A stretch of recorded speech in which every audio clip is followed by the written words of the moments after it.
The story begun with Nianfan, who had been transported to another world 5 years ago, reached out to a disintegrating system, cursing and pleading for it not to disarm yet. The system window bid its farewell and notified him that his test results showed he was now perfect. Consequently, the system had no further teachings to offer and was disarmed. He clenched his hand to grab hold of what remained of the system in front of him, but it disintegrated into nothingness. He kept his clenched fist in front of him, frowning and crying, contemplating the saint system that had been disarmed during his 5th year in the new world. He expressed gratitude for all it had given and taught him over the past 5 years. By mistake, he got accepted to the #1 university, becoming a genius high school student who solved countless puzzles and surpassed adults in wisdom. Additionally, he became the champion of the national art competition and acquired knowledge in physics, chemistry, English, history, music, sports, politics, and geography. He won numerous awards and became the top student. However, desperation filled his face as he questioned the purpose of learning all those things. He even wondered if he would have to negotiate with monsters using his knowledge. He felt troubled because the world he had transmigrated to was one where people could fly, monsters could laugh, and swallow him whole. It was an immortal cultivation world.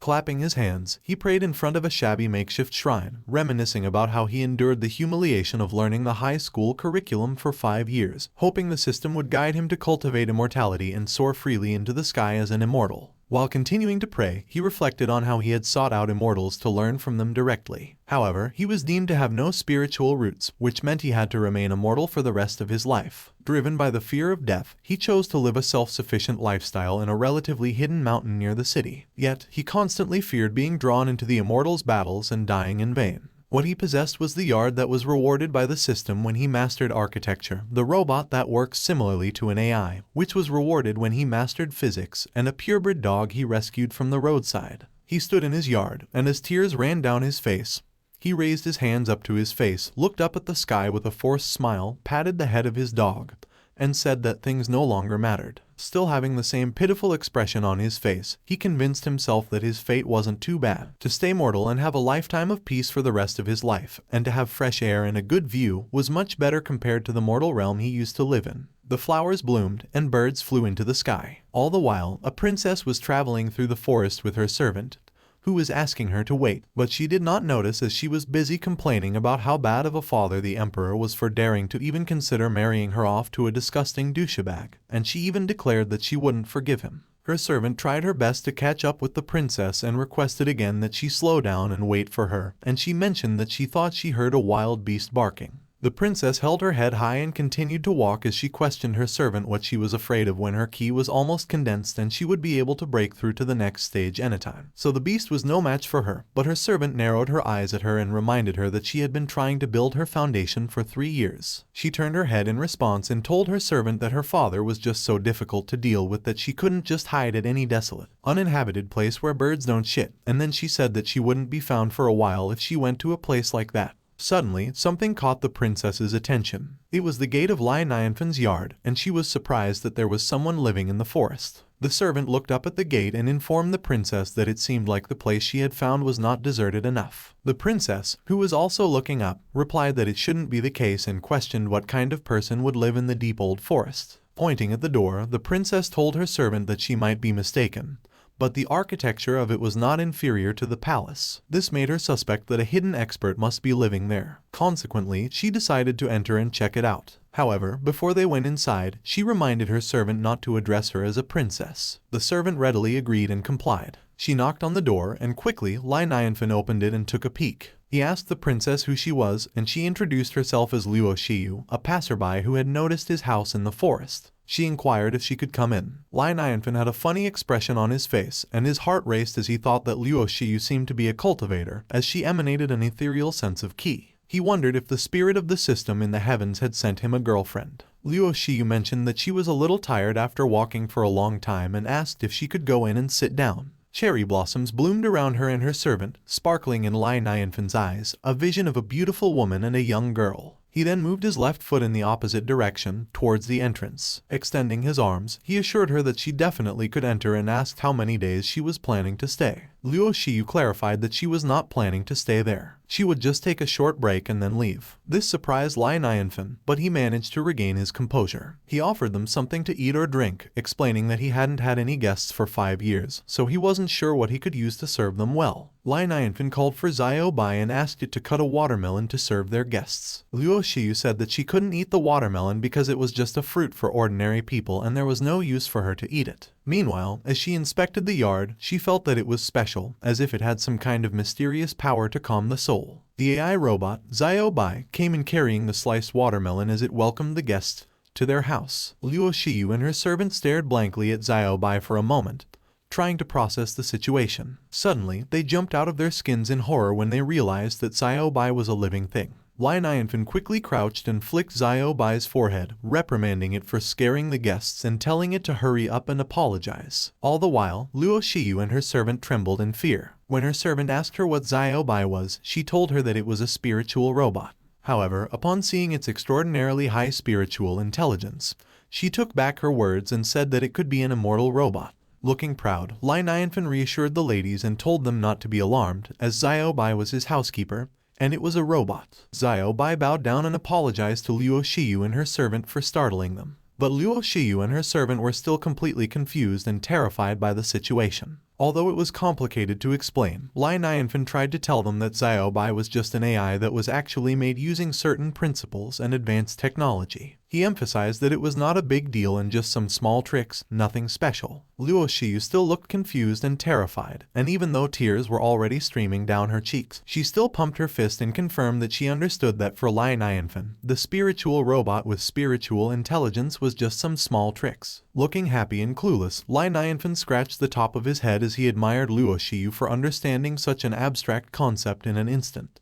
He said that it was expected of a person who cultivates immortality. Placing the sliced watermelon on the table, Nianfan told Luo Shiyu, who was now sitting, to try it. He mentioned that he grew it himself, and it was freshly picked by Xiao Bai from the courtyard. As Nianfan took a slice for himself, he extended his arms, offering the fruit to his guests and told them that in his hometown, he couldn't even eat such a non-polluting, zero-added natural watermelon. Looking curiously at the watermelon, Luo Shiyu respectfully accepted it, all the while thinking about how it was just an ordinary watermelon.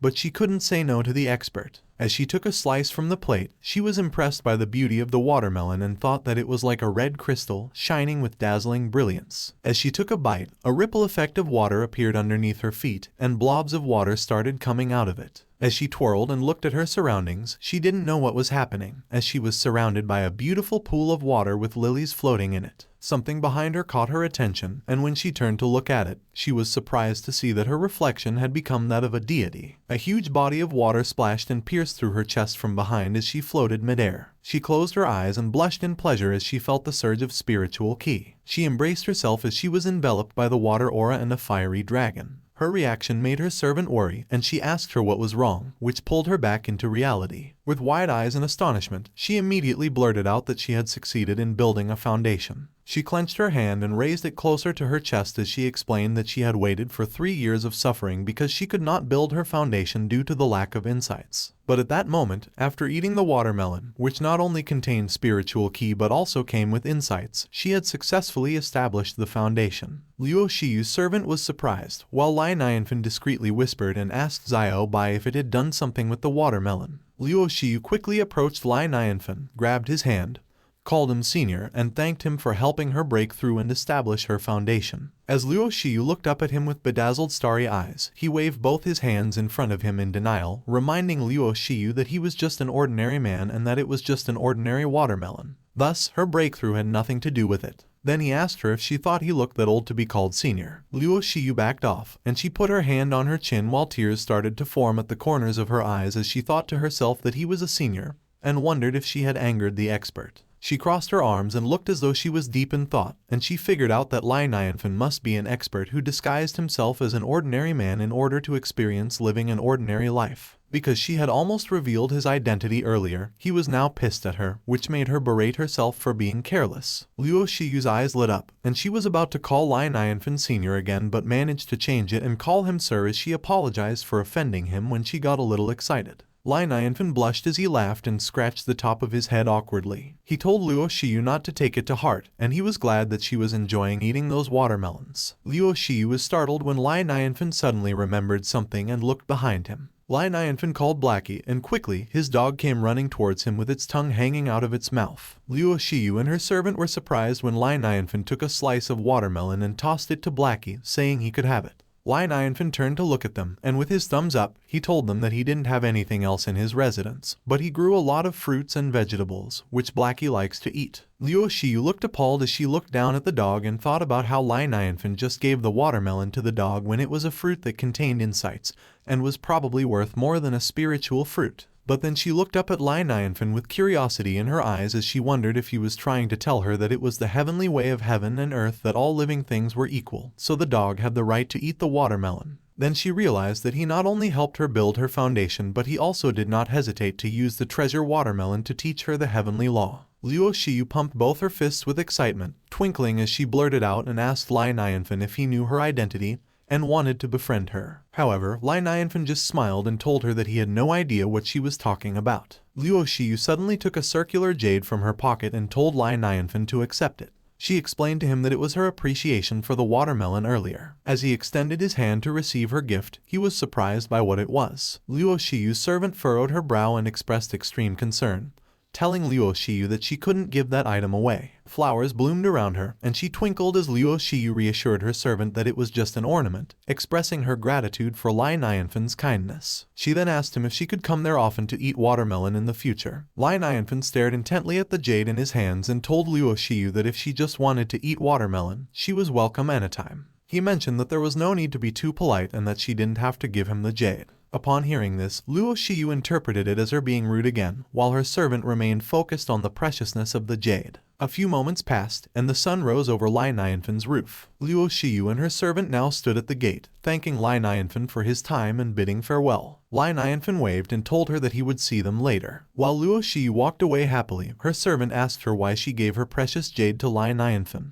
She smiled and confidently told her servant that she didn't know that many former senior cultivators of transcendent saints like to pretend to be mortals and live ordinary lives. She then raised her hand to her chin, appearing deep in thought as she explained to her servant that Nianfan was a peerless expert, and it was the duty of a princess to make friends with experts. She further added that even if Nianfan had a great heart and extraordinary strength, upon seeing the unknown jade pendant, he must have sensed her identity and sincerity as a princess. Her servant stared blankly at Luo Shiyu while sparkles surrounded her, and her hair and clothes were gently blown by the breeze as she laughed at how lucky she was that day because Nianfan accepted her jade, which must mean that a good relationship had been formed. Her servant was amazed at what Luo Shiyu had done, and she asked her if they were going back to marry Duan Mulai, which made Luo Shiyu flinch and ask herself how she could forget about that matter. Meanwhile, back at Nianfan's yard, the table where they had eaten watermelon a moment ago was now empty. Nianfan was standing near the gate, showing off the jade that Luo Shiyu had given him to Blackie and Xiaobai, saying that although the stone was of average quality and the carving was barely adequate, it was the first time he had received a gift from a girl, so he considered that day a great day for him. But to Nianfan's surprise, Blackie suddenly took the jade from his hands. Blackie quickly ran away from him, and Nianfan called out to Blackie as he chased him and called him a silly dog, warning him not to eat the jade as it was going to cause him diarrhea. Nianfan called Blackie so loudly that it was heard around the mountain area. In that area, someone suddenly arrived. There were 3 of them, and the one who seemed to be their leader pointed out that there were monsters ahead of them.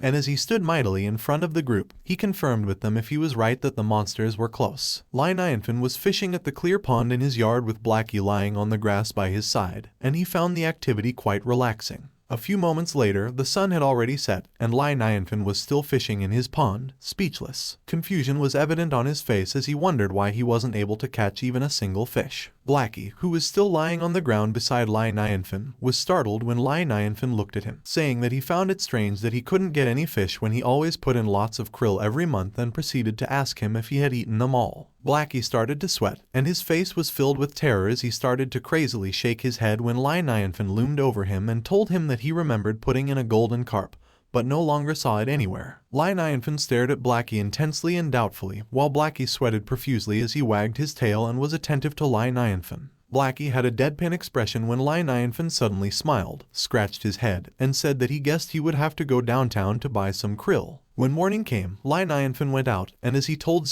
Bai to stay back and guard the house, it waved him goodbye and confidently affirmed that it understood his command. Somewhere in a walled community, someone exclaimed and announced when they saw Nianfan arrive. A lot of people seemed to recognize Nianfan, and they all greeted him. Some even invited him to come and sit with them. As Nianfan smiled and waved to everyone, a vendor aggressively waved at him and told him to come check out his freshly baked steam buns that were free of charge, and Nianfan quickly turned to look at him and gave him confirmation that he would check them out later. As Nianfan continued to walk around the community, he smiled brightly when someone reminded him that he had helped cure their daughter's illness, but they hadn't had time to thank him. All the while, in Nianfan's mind, he was thinking that although he was not able to cultivate immortality, the system had taught him some useful things so he could help others. He continued to smile as he thought that the people in the community thought he was great. But it was just basic science, and then he quickly turned gloomy when he was reminded that he couldn't even keep a fish alive. As he approached the stall, the vendor immediately recognized him and questioned if he was there for some krill again when he had just bought some not too long ago. Nianfan told the vendor not to remind him as he remembered putting all the krill into the pond. But he couldn't catch any fish. The vendor scratched his temple and asked Nianfan if he had checked the water quality, environment, and feed, to which Nianfan confirmed that he had checked and there was no problem. Ominous energy surrounded them when the vendor quickly leaned in to whisper to Nianfan that there might be a monster lurking in his pond, which incredibly terrified Nianfan. The vendor grabbed a tortoise and offered it to Nianfan, while Blackie just sat beside Nianfan and watched the transaction. The vendor held out the tortoise and told Nianfan that that kind of tortoise would remain in its place in the pond and would only surface for some sunlight every afternoon, so he could put it inside the pond. If the tortoise was safe, it meant that his pond was safe. While the vendor told him that the tortoise was like keeping guard for him, Blackie and Nianfan looked at it intently, saying that if it did not come out of the pond, then it would most likely have been eaten by the monster, and the vendor called him out to get him back to his senses. Nianfan cheerfully responded and said that he would buy the tortoise while he handed out his bag of money. But the vendor did not accept it and waved it off, saying that if it were not for him, his stall would have shut down a long time ago, so he would give the tortoise to him free of charge as it was young and not a precious breed. Nianfan thanked the vendor and went on his way. Nianfan noticed a crying middle-aged woman as he was walking his way through the crowd. She was surrounded by other women who were comforting her, and she asked them what she should do as Nanan had been captured by a monster in the mountains. Nianfan seemed to know who they were, as he was surprised to hear that Nanan had been captured by a monster. Nianfan then got a mental image of a cute little girl, which was Nanan, Auntie Zhang's daughter, who would always call him Big Brother whenever she saw him, and she was so lovely, like an angel. One of the women tapped crying Auntie Zhang on her shoulders and comforted her, saying that she shouldn't worry too much as there were already 3 cultivators making their way up the hill, so they would save Nanan for sure. But, while still crying, Auntie Zhang turned her head to look at the woman and told her that the cultivators were good but from somewhere else, so they were unfamiliar with the place. And since the mountain was so big, she was afraid that by the time they found Nanan, it might already be too late. The woman comforted her more and told her not to worry, as the 3 of them were not ordinary people. As the woman continued to comfort Auntie Zhang and tell her that Nanan would be fine, Nianfan was listening in on the conversation.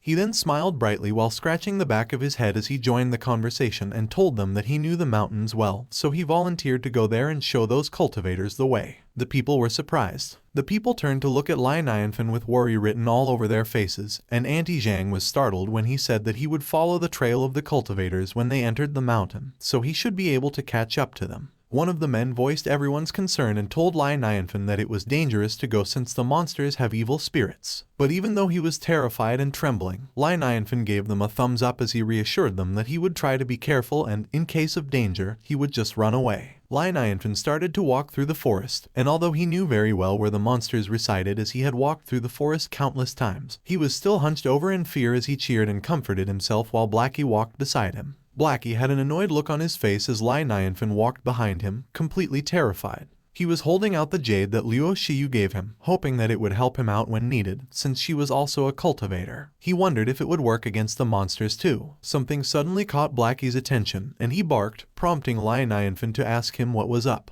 Blackie kept barking at a glowing mark on one of the tree trunks, and Nianfan looked at it in amazement, wondering if the immortal cultivators had gone in the direction of the monsters. Nianfan's face immediately lit up when he realized that the immortal cultivators had their own way to find the monsters. It seemed that he had been worried for nothing. With a smile on his face, he told Blackie that those cultivators would surely save Nanan, so they should go back. However, before he could finish his sentence, Blackie quickly ran away from him and headed in the direction of the monsters. His face twisted in fear as he called Blackie a stupid dog for rushing in that direction to be killed. Meanwhile, the cultivators were facing a leopard monster and mocking it for daring to be so rampant. One of the cultivators, Luo Hao, held his glowing middle and index fingers towards his chest and said that it was the first time he had left that sect. He believed that if he managed to slay the evil monster that day, their master would definitely praise him. But the other cultivator, Bai Liusuang, who was wielding a broadsword in her right hand and a talisman in her left, told Luo Hao that a little monster like that would not be worthy of any praise. On the other hand, the third cultivator, Qin Ju, stood there and introduced themselves to the leopard monster as the disciples of the Wanjian Immortal sect. They declared that they had come there to save the people. With his pointed ears and sharp claws, the leopard monster called the cultivators fools as he crouched on the ground and laughed, mocking their bravery. He called them 3 tiny stinky kids who were trying to slay monsters and declared that he, the Lord Leopard, would eat all of them. Luo Hao quickly released his golden aura, which encircled him, and called the Lord Leopard arrogant as he commanded Bai Liusuang and himself to line up.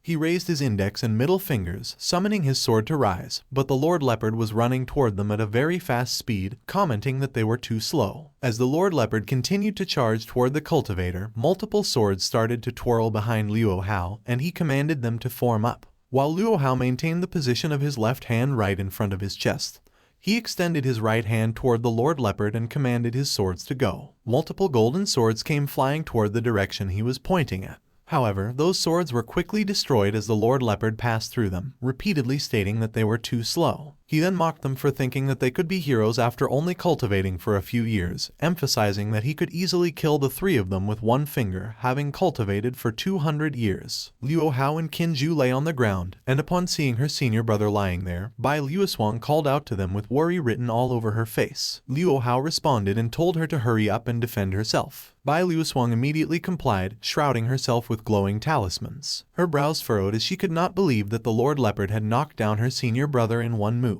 Bai Liusuang's eyes widened with terror when she noticed something above her. It was the Lord Leopard, looming above her while humming, easily breaking her barrier. He commented that female humans had yummy flesh and was sure that she would taste delicious. Bai Liusuang closed her eyes and turned her head away from the Lord Leopard as she called out to her senior brother for help. Luo Hao and Qin Ju were now standing. Luo Hao yelled at the Lord Leopard, threatening to kill him if he dared to lay a finger on his junior, Bai Liusuang, and declaring that they were disciples of the Wanjian Immortal sect. He asserted that their sect would fight him to the death. The Lord Leopard just laughed at them and told them to look at their desolate surroundings, where there was nothing he could be afraid of. The Lord Leopard then drooled and blushed in anticipation as he reached out his huge paw at Bai Liusuang, and then he laughed and declared that he would eat their beautiful junior right in front of them, one bite at a time. Meanwhile, Bai Liusuang was trembling in fear and pleaded with the Lord Leopard to let them go. Suddenly, a strange sound came from the forest, catching the Lord Leopard's attention. He wondered who it was and couldn't believe that someone had approached silently. Bai Liusuang furrowed her brows and couldn't say anything.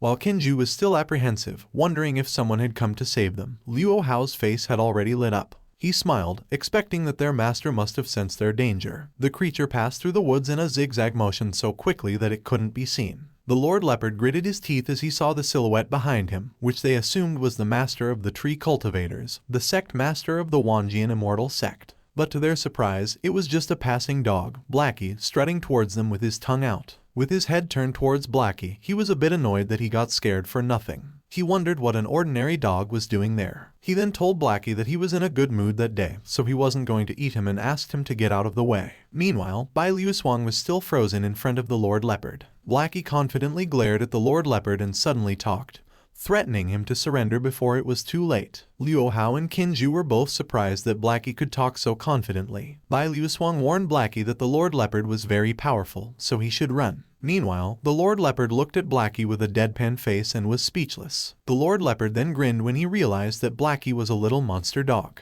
He asked him if he had turned crazy from cultivating. Blackie's teeth twinkled as he smirked and raised his paws to his head, saying that he didn't usually go out much, so he really didn't know. With a confident grin on his face, Lord Leopard raised his index finger and said that he would give Blackie a blow that would wake up his brain, so afterward, Blackie would know. The Lord Leopard released a huge wave of purple aura and told Blackie to taste his power. Still emitting that wave of purple aura, the Lord Leopard laughed maniacally as he told Blackie that he should not be a stupid dog in his next life. The aura was so powerful that even though Luo Hao had protected himself with his aura, it still grazed his cheeks while he was just a bystander. As the wave of aura reached Blackie, he started absorbing it through his mouth effortlessly. After finishing devouring that huge amount of aura, he sat on the ground with his protruding belly and expressed his pain, saying that he was full. The Lord Leopard froze in place and was left speechless. Confusion filled his eyes as he couldn't believe that his attack had actually been eaten. Blackie then stood up to get back to business and shook off his body. His eyes lit up with aura, and he looked ferocious as he said that his master was coming soon, so he didn't want to waste his time with the Lord Leopard.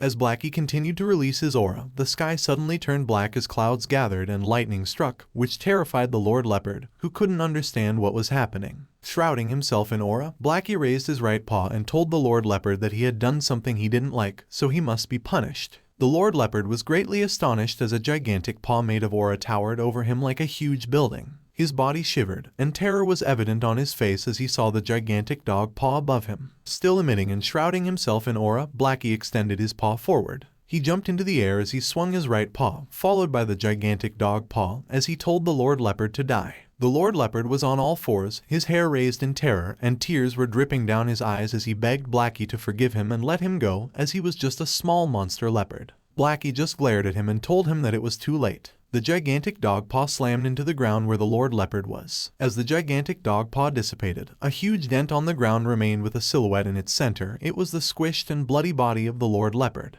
As the clouds started to clear, the three disciples quickly bowed to the ground behind Blackie, thanking him for saving their lives. Blackie glanced at them and said nothing, then quickly turned around to face them. He commanded the bowing cultivators to get up and told them that his master likes to experience the life of a mortal with an ordinary identity, so they should remember that the three of them killed the monster leopard, and he had nothing to do with it. As Blackie continued to instruct them, when his master arrives, they should not mention anything about what he did. Bai Luoswang tilted her head in confusion when she heard that Blackie has a master. Blackie instructed them to treat his master like an ordinary man and to treat him like an ordinary dog. The three cultivators were flustered as Blackie raised his left leg and peed on the ground, confirming with them if the instructions were clear. The three of them were speechless for a moment as they processed the information, while Kinju was wondering who could possibly be the master of such a powerful monster dog. But then they recovered and bowed down to Blackie, assuring him that they would remember his instructions, which satisfied Blackie. After a moment, Nianfan could be heard as he traversed through the tall grass and called for Blackie. Bai Luoswang and Luo Hao quickly looked in the direction where the voice was coming from, full of anticipation as they were about to meet an extraordinary person.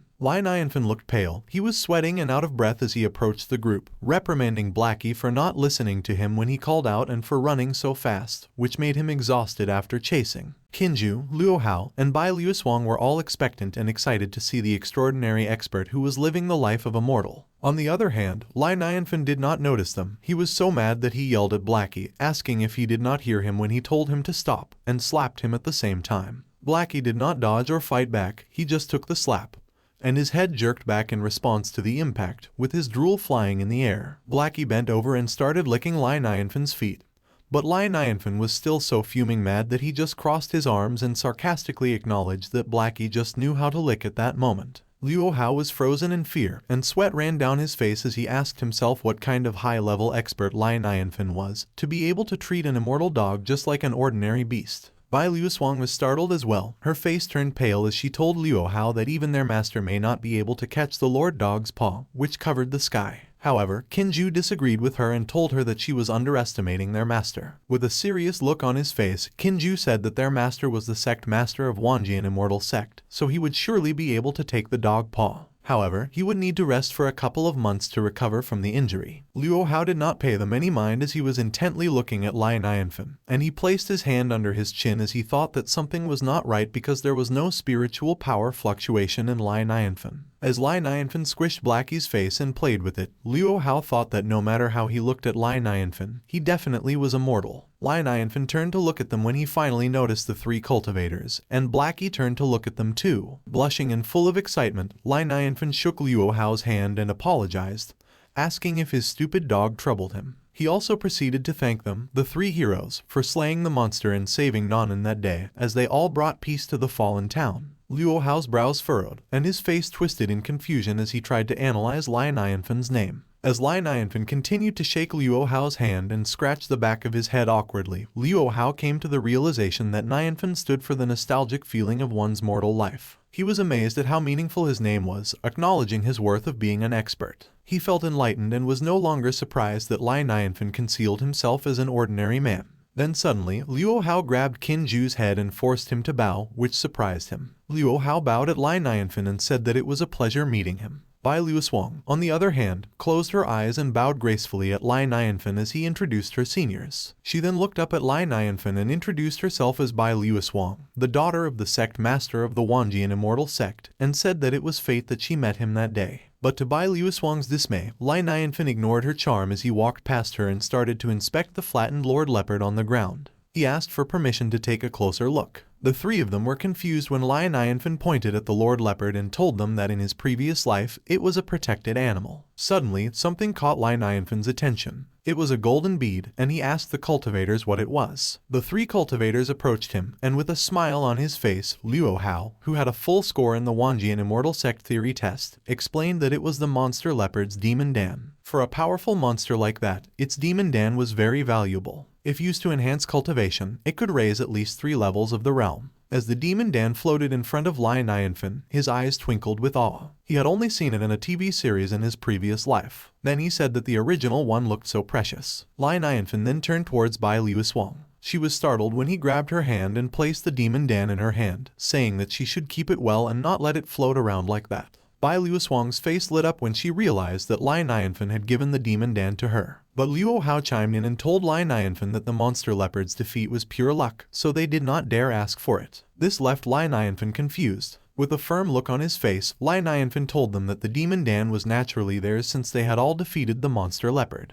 Bai Luoshuang was startled upon hearing what he said. Lai Nianfan smiled cluelessly in front of her as Bai Luoshuang contemplated and came to the conclusion that Lai Nianfan was testing her honesty. If she took the demon dan, she might as well be dead. Her brows furrowed, her mouth upturned, and tears filled her eyes as she thought about how she couldn't bear to part with the demon dan. But she must. Bai Luoshuang's expression quickly changed to a humble one as she faced Lai Nianfan and offered to let him keep the demon dan. However, she could not finish her sentence as Blackie interrupted her by barking. Lai Nianfan was confused and turned to look at Blackie, who continued to bark. Blackie wagged his tail and blushed with his tongue out when Lai Nianfan finally understood what he was trying to say. Blackie proudly sat and faced the 3 cultivators as Lai Nianfan gladly explained his idea. His idea was for the 3 cultivators to take the demon dan while they would keep the body of the monster leopard, as they wanted to try what it tasted like. When Luo Hao said that they would respectfully oblige Lai Nianfan's words, he and Qin Zhu grimaced at the thought of the monster leopard's meat being cooked, while Bai Luoshuang celebrated that the demon dan would be hers. Lai Nianfan looked really satisfied and told Blackie that he was in charge of carrying the body. Blackie froze in place, surprised by the sudden task. He then turned to look at the 3 cultivators and smiled coyly. Even though Blackie said nothing, the 3 of them understood what Blackie meant, and they were all surprised. The sun was starting to set as the group began to travel through the woods. Qin Zhu was carrying the monster leopard's body, and although his face was pale and fatigue was evident, he still told Lai Nianfan not to worry as he had a good physique and insisted on carrying the body for him. While Luo Hao effortlessly carried Nanan in his arms, Qin Zhu followed behind him, looking like he was dying of exhaustion, but still pleaded for Lai Nianfan not to wear out his pet. Lai Nianfan was awkwardly scratching the back of his head as he accepted Qin Zhu's insistence and thanked him. When Bai Luoshuang approached him with a gleeful smile and asked if he had been to the Wanjian Immortal sect, offering to take him there next time as the Lord was his father. This made Lai Nianfan wonder if all immortal cultivators were so friendly these days. He smiled contentedly and thought that he may have crossed over to a harmonious world of immortal cultivation. Back in town, the people greeted them with smiles. They were all glad to see the 3 master immortals back together with Lai Nianfan, and that they had brought Nanan back safely. Nanan immediately ran toward her mother as she called out to her, and her mother responded by calling her back. Lai Nianfan was glad that everything was alright, and while Auntie Zhang cried with happiness as she hugged Nanan tightly, one of the women thanked Lai Nianfan. However, he corrected them and said that he had not done anything as it was the 3 cultivators who had slain the monster. The townspeople started giving small gifts to Bai Luoshuang and Qin Zhu, who politely refused them, while Luo Hao looked at Lai Nianfan with awe for being unwilling to take credit, even when he had given the demon dan to them. Nianfan suddenly pointed out that the three cultivators must be tired, so he invited them to come over to his place to taste the leopard's meat. The three of them were startled when they heard him mention the leopard's meat but gladly accepted his invitation. After passing through the woods, they arrived at Nianfan's residence, where Xiao Bai was waiting at the entrance and immediately welcomed its master. The three cultivators freaked out when they saw Xiao Bai and thought that it was a spiritual robot. Nianfan quickly explained to them that Xiao Bai was not a spiritual robot, but just a small trick. Upon finding the situation familiar, Nianfan scratched his head in annoyance at the thought that he always had to explain the small trick whenever guests came. While Nianfan gestured for them to come in, telling them that they were welcome, the three cultivators stood frozen in place, dumbstruck. Bai Luoshuang tried to share her thoughts with Luo Hao, but he cut her off and told her that he knew what he was going to say. That Nianfan called the spiritual robot with spiritual intelligence a small trick, which implies that spiritual intelligence was merely a small trick in the eyes of a big shot like him. As they entered Nianfan's house, the three of them sat stiffly in his living room, observing that everything in the house displayed extreme perfection in terms of squares and circles. They also noticed that the floor was much smoother than a bronze mirror, and their expressions took on a rigid posture as they felt the chairs were so soft that it felt as if they were gripping their own asses. The three of them furrowed their brows, their expressions filled with astonishment as they realized they were in the world of big shots. It was already evening, and Nianfan served his guests some tea and mentioned that he lived in a remote area, so he didn't have many guests. Nianfan told them that the three of them didn't have to feel constrained and should think of the place as their own house. However, the three of them sat there nervously, sweat running down their faces. Luo Hao nervously thanked him and commented on how wonderfully furnished his home was. Unaware of his guests' discomfort, Nianfan stood there with his hands on his hips, smiling proudly at his decor style, which was from his past life. He knew that even though his guests were eternal cultivators, they had never seen anything so fashionable. Nianfan was surprised when Kinju suddenly spoke up and nervously pointed at something while asking what it was. He was pointing at the device beside the sofa that had an LED screen on it, displaying the temperature and other numbers. Luo Hao and Bai Luoshuang looked at Kinju expectantly as he had asked the question they wanted to ask. Nianfan proudly told them that it was an air purification humidifier, and its function was to make the air quality fresher. Kinju was so surprised by Nianfan's response that he blurted out that the device made the air more than fresh. But he couldn't finish what he was about to say because Luo Hao dramatically fell onto his lap and claimed that he accidentally fell, which angered Kinju, who questioned him about how he could fall when he was sitting. Luo Hao looked ominous as he slowly sat up, which made Kinju nervously call out to him. Luo Hao's face twisted in fear, and he was sweating profusely as he asked Kinju if he had gone mad. He proceeded to remind him of what Blackie had told them, that Nianfan wanted to live the life of a mortal, so they must treat him as a mortal. The moment Luo Hao told him that if Nianfan said it made the air fresher, then it could only freshen up the air, Kinju was struck with realization. His face twisted in fear as he realized that he had been too careless. As Nianfan asked Kinju what he had just said, Luo Hao sat up straight with his arms crossed, while Kinju scratched the back of his head, trying to wriggle out of the situation, and said that it was indeed a breath of fresh air for them. Nianfan laughed and agreed with what Kinju had just said. Afterward, he proudly informed them that a water purifier was also used to purify the water in the house. He demonstrated by pressing a button, causing water to pour into the teapot he held. As Nianfan poured hot water from the teapot into the teacup, the three cultivators leaned forward simultaneously, savoring the aroma emitted by the hot water. They were extremely delighted, feeling the essence of the spiritual water, the spiritual air, and the holy item. Seeing their reaction, Nianfan smiled brightly, glad that they liked what he served. As he walked out the door, he informed them that he would be cooking in the backyard. If they wanted more tea, they could simply pour it themselves. Luo Hao cupped his fist to Nianfan and apologized for the trouble. Beside him, Kinju and Bai Luoshuang smiled brightly at Nianfan.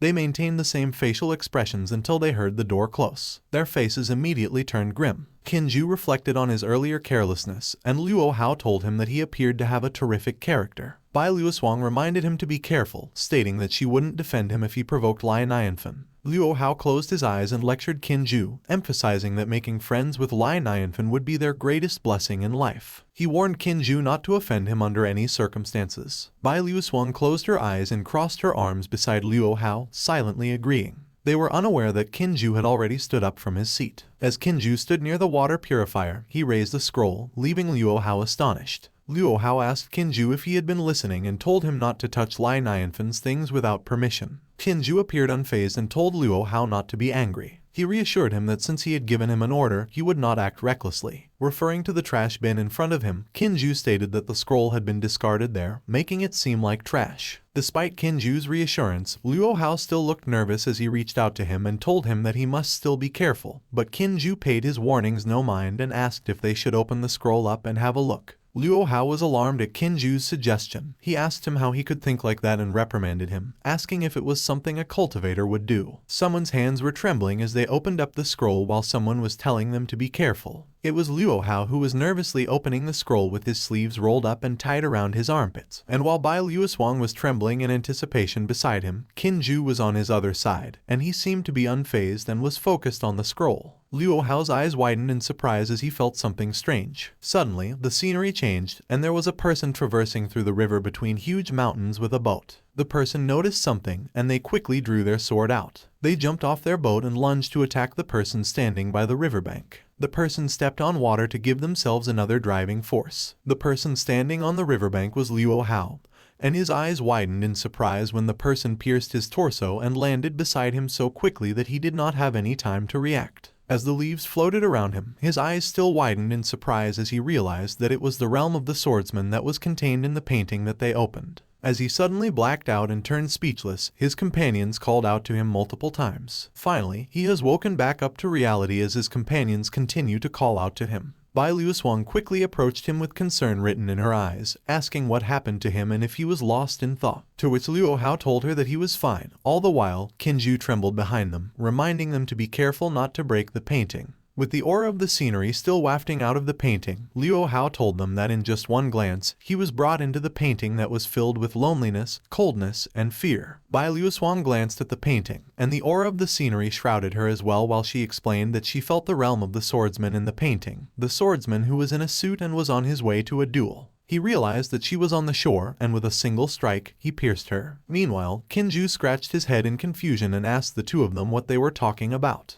Bai Luoswang was extremely surprised that he could not feel such a powerful realm of a swordsman, which made her question if he was still a disciple of the 10,000 Swords Wizard. Luo Hao came over to Kinju and tapped him on the shoulder, saying that the practiced swordsmanship of the 10,000 Swords Wizard was very sensitive to the realm of a swordsman. But Kinju's learning abilities were poor, so it was natural for him to be slower. Upon hearing Luo Hao's words, Kinju squinted his eyes and pointed at himself, questioning him for saying that his learning abilities were poor when his theoretical grades were excellent. While Bai Luoswang told them that she was not sure why Lai Nianfan threw away those valuable treasures. As if right on cue, Lai Nianfan opened the door behind her. Lai Nianfan casually asked them if they were talking about them, which made them acknowledge that he was already in the room. While still holding the scroll in his hand, Luo Hao quickly bowed down and cupped his fist to Lai Nianfan. He confessed that they had touched his belongings without his permission, saying that it was their fault for being rude, so they were asking for forgiveness. Lai Nianfan recognized the scroll in his hand and was surprised. Lai Nianfan crossed his arms and bashfully said that it was a draft of his painting, which he sketched randomly and did not reflect his true level, so he threw it away. Luo Hao and Bai Luoswang stared blankly at Lai Nianfan, and they were dumbstruck as they heard that the painting was a draft. On the other hand, Kinju was clueless and was wondering if Lai Nianfan was angry. Luo Hao and Bai Luoswang's mouths were wide open in surprise as they realized that there was a great realm of a swordsman in a draft. On the other hand, Kinju came to a different conclusion. That Lai Nianfan was angry and he doesn't know what he should do. While shaking and tears forming at the corners of his eyes, Luo Hao cupped his fist to Lai Nianfan and asked politely if he could have the valuable draft since the painting was a draft. Upon hearing Luo Hao's request, an arrow struck Lai Nianfan's heart, and he smiled brightly as he asked if they all liked the painting. Lai Nianfan was so flustered that he awkwardly scratched his temple as he looked the other way. He told them that if they liked it, they could take it, as he was flattered. Then he started to ramble about how no one had liked his paintings since the system taught him, so he was glad that some people enjoyed his work. He was not able to continue with his rambling as he was startled when the three cultivators bowed down to him and paid him such huge respect, thanking him for the painting. Luo Hao quickly straightened up and turned to call for Bai Luoswang, telling her that without any delay, they should bring the valuable painting to their teacher's door right away in case of an emergency. Confused about what emergency Luo Hao was talking about, he asked him if he was afraid that he would go back on his word. Luo Hao laughed and told Lai Nianfan that what he said was ridiculous, which made Lai Nianfan laugh as well. But Luo Hao quickly turned to look at Bai Luoswang and anxiously ordered her to hurry and keep the painting properly, which startled her. Luo Hao bowed and cupped his fist to Lai Nianfan as he bid him farewell. He told him that the wonderful grace of that day would not be forgotten and that they hoped Bai Luoswang's cultivation base would benefit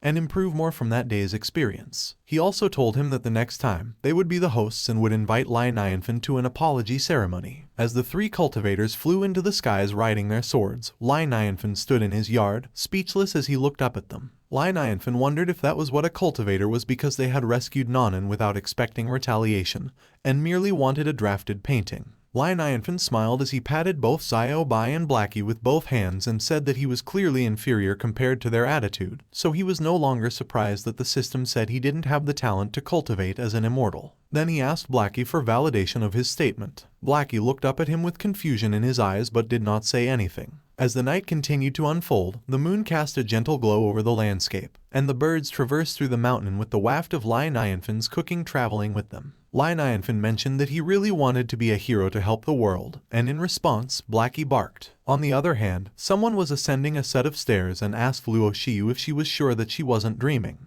Luo Shiyu looked annoyed and stated that she was sure it wasn't a dream. She questioned the person as to why they didn't trust her. Luo Shiyu clenched her fist and rhetorically asked how she could break through the foundation building stage if it wasn't with the help of an expert. She then turned to look at the woman standing behind her and asked for her opinion on whether the expert could be fake. The woman was her mother, standing there gracefully with flowers blooming around her. Luo Shiyu was annoyed as she scratched her head and said that since her father asked her to marry Duan Mili, she hadn't had a good night's sleep. She was upset as she walked in front of her mother, and her mother told her that she and her father couldn't seem to get away from internal and external troubles. She looked at Luo Shiyu earnestly and told her that if the expert she named had a way to crack the game, then it was good. As she was about to state the condition if the expert didn't have a way, she trailed off and paused for a moment. Furrowing her brows, she looked concerned at the crestfallen Luo Shiyu as she told her that marrying Duan Mili was her duty as a princess. Meanwhile, juicy, vibrant, and delicious meat was being grilled. It was Xiao Bai who was grilling the meat, and as it finished preparing, it politely asked Lai Nianfan, who was leisurely lying on a lounger beside them, to choose his flavor. Lai Nianfan placed his hands under his chin, deep in thought as he looked at Xiao Bai's system screen, trying to decide what flavor to choose. Suddenly, someone knocked on the door, catching Lai Nianfan's attention, saying they had a visitor. As he opened the door, he saw that it was Luo Shiyu, so he quickly welcomed her. Luo Shiyu smiled at him and apologized for coming by without hesitation. She then gestured with her hand to her mother and introduced her to Lai Nianfan. Lai Nianfan quickly turned his head to look at and acknowledge her mother, but he trailed off and did not finish his sentence. As he looked at the beauty who was staring back at him, he wondered if she was also a hidden expert. Luo Shiyu's mother, Zhongzhu, introduced herself while glowering at Lai Nianfan. Lai Nianfan was surprised at her expression and thought that she didn't appear to be friendly. But then his eyes twinkled, and he smiled as he thought that she was a beauty, so it was okay to be a little ferocious. Lai Nianfan then extended both his arms, gestured, and told them to come in, saying that he had just finished making lunch. As the three of them made their way towards Xiao Bai, who was grilling, it turned its head in Lai Nianfan's direction to inform him that it was done grilling. Lai Nianfan quickly ran ahead of the guests to inform Xiao Bai that they had visitors coming in. Xiao Bai sounded excited and quickly asked Lai Nianfan if they were going to have lunch together. When Lai Nianfan confirmed, Xiao Bai responded that it seemed they would need to prepare 2 extra pieces of cutlery. While Xiao Bai and Lai Nianfan were talking, Zhongzhu looked at Luo Shiyu with a horrified expression as she pointed at Xiao Bai.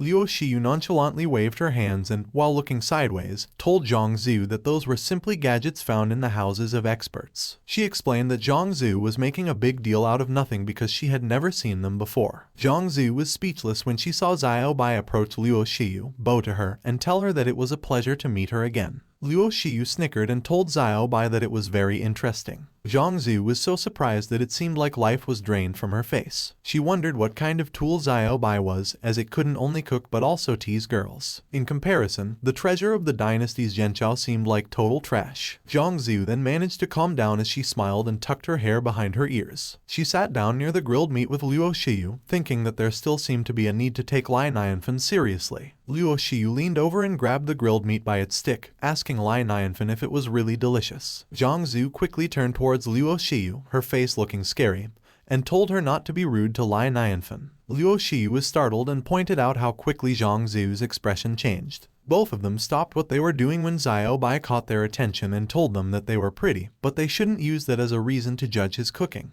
Hearing Xiao Bai, Nianfan crossed his arms, proudly nodded, and with a smirk on his face, he thought he would let them know later what prejudgment cooks up their words meant. Nianfan sparkled as he confidently smiled and told Xiao Bai to quickly serve some meals for the two ladies. With an intense look on its face, Xiao Bai asked him what flavor to serve. As Nianfan told it to prepare the most delicious one, it confirmed it would do it right away and quickly sliced the grilled meat. The sparkling, vibrantly colored meat landed on the plate with seasonings floating around it. Xiao Bai used its knife skills, swiftly swiping its arms in front of it and slicing the seasonings. The meat was then beautifully plated along with the seasoning, and after it added a little more sauce and caviar to the Michelin-like standard charcoal grilled leopard, it was done. Luo Shiyu and Zhang Zhu closed their eyes as they savored the fragrance wafting around their noses. Luo Shiyu grabbed a slice with a chopstick and put it in her mouth. Her eyes quickly widened in surprise as soon as the meat entered her mouth. She was sweating as she chewed on the meat, and she complimented it, saying that after being grilled over a charcoal fire, the meat was already fragrant. On the other hand, Zhang Zhu grabbed one slice of meat using her chopsticks, aggressively biting at it, and one with her hand, and tears ran down her face as she said that the meat also became tastier as a result of being seasoned with various seasonings. On top of that, it was tender, crispy, fresh, and spicy. The perfect blend of flavors erupted in her mouth in an instant. The two ladies were overwhelmed by the deliciousness of the meat, and they were stuffing their mouths with it, throwing their etiquette out the window. Nianfan looked at them with amusement as he told them that he didn't expect them to like the leopard meat so much that a whole platter of it was consumed.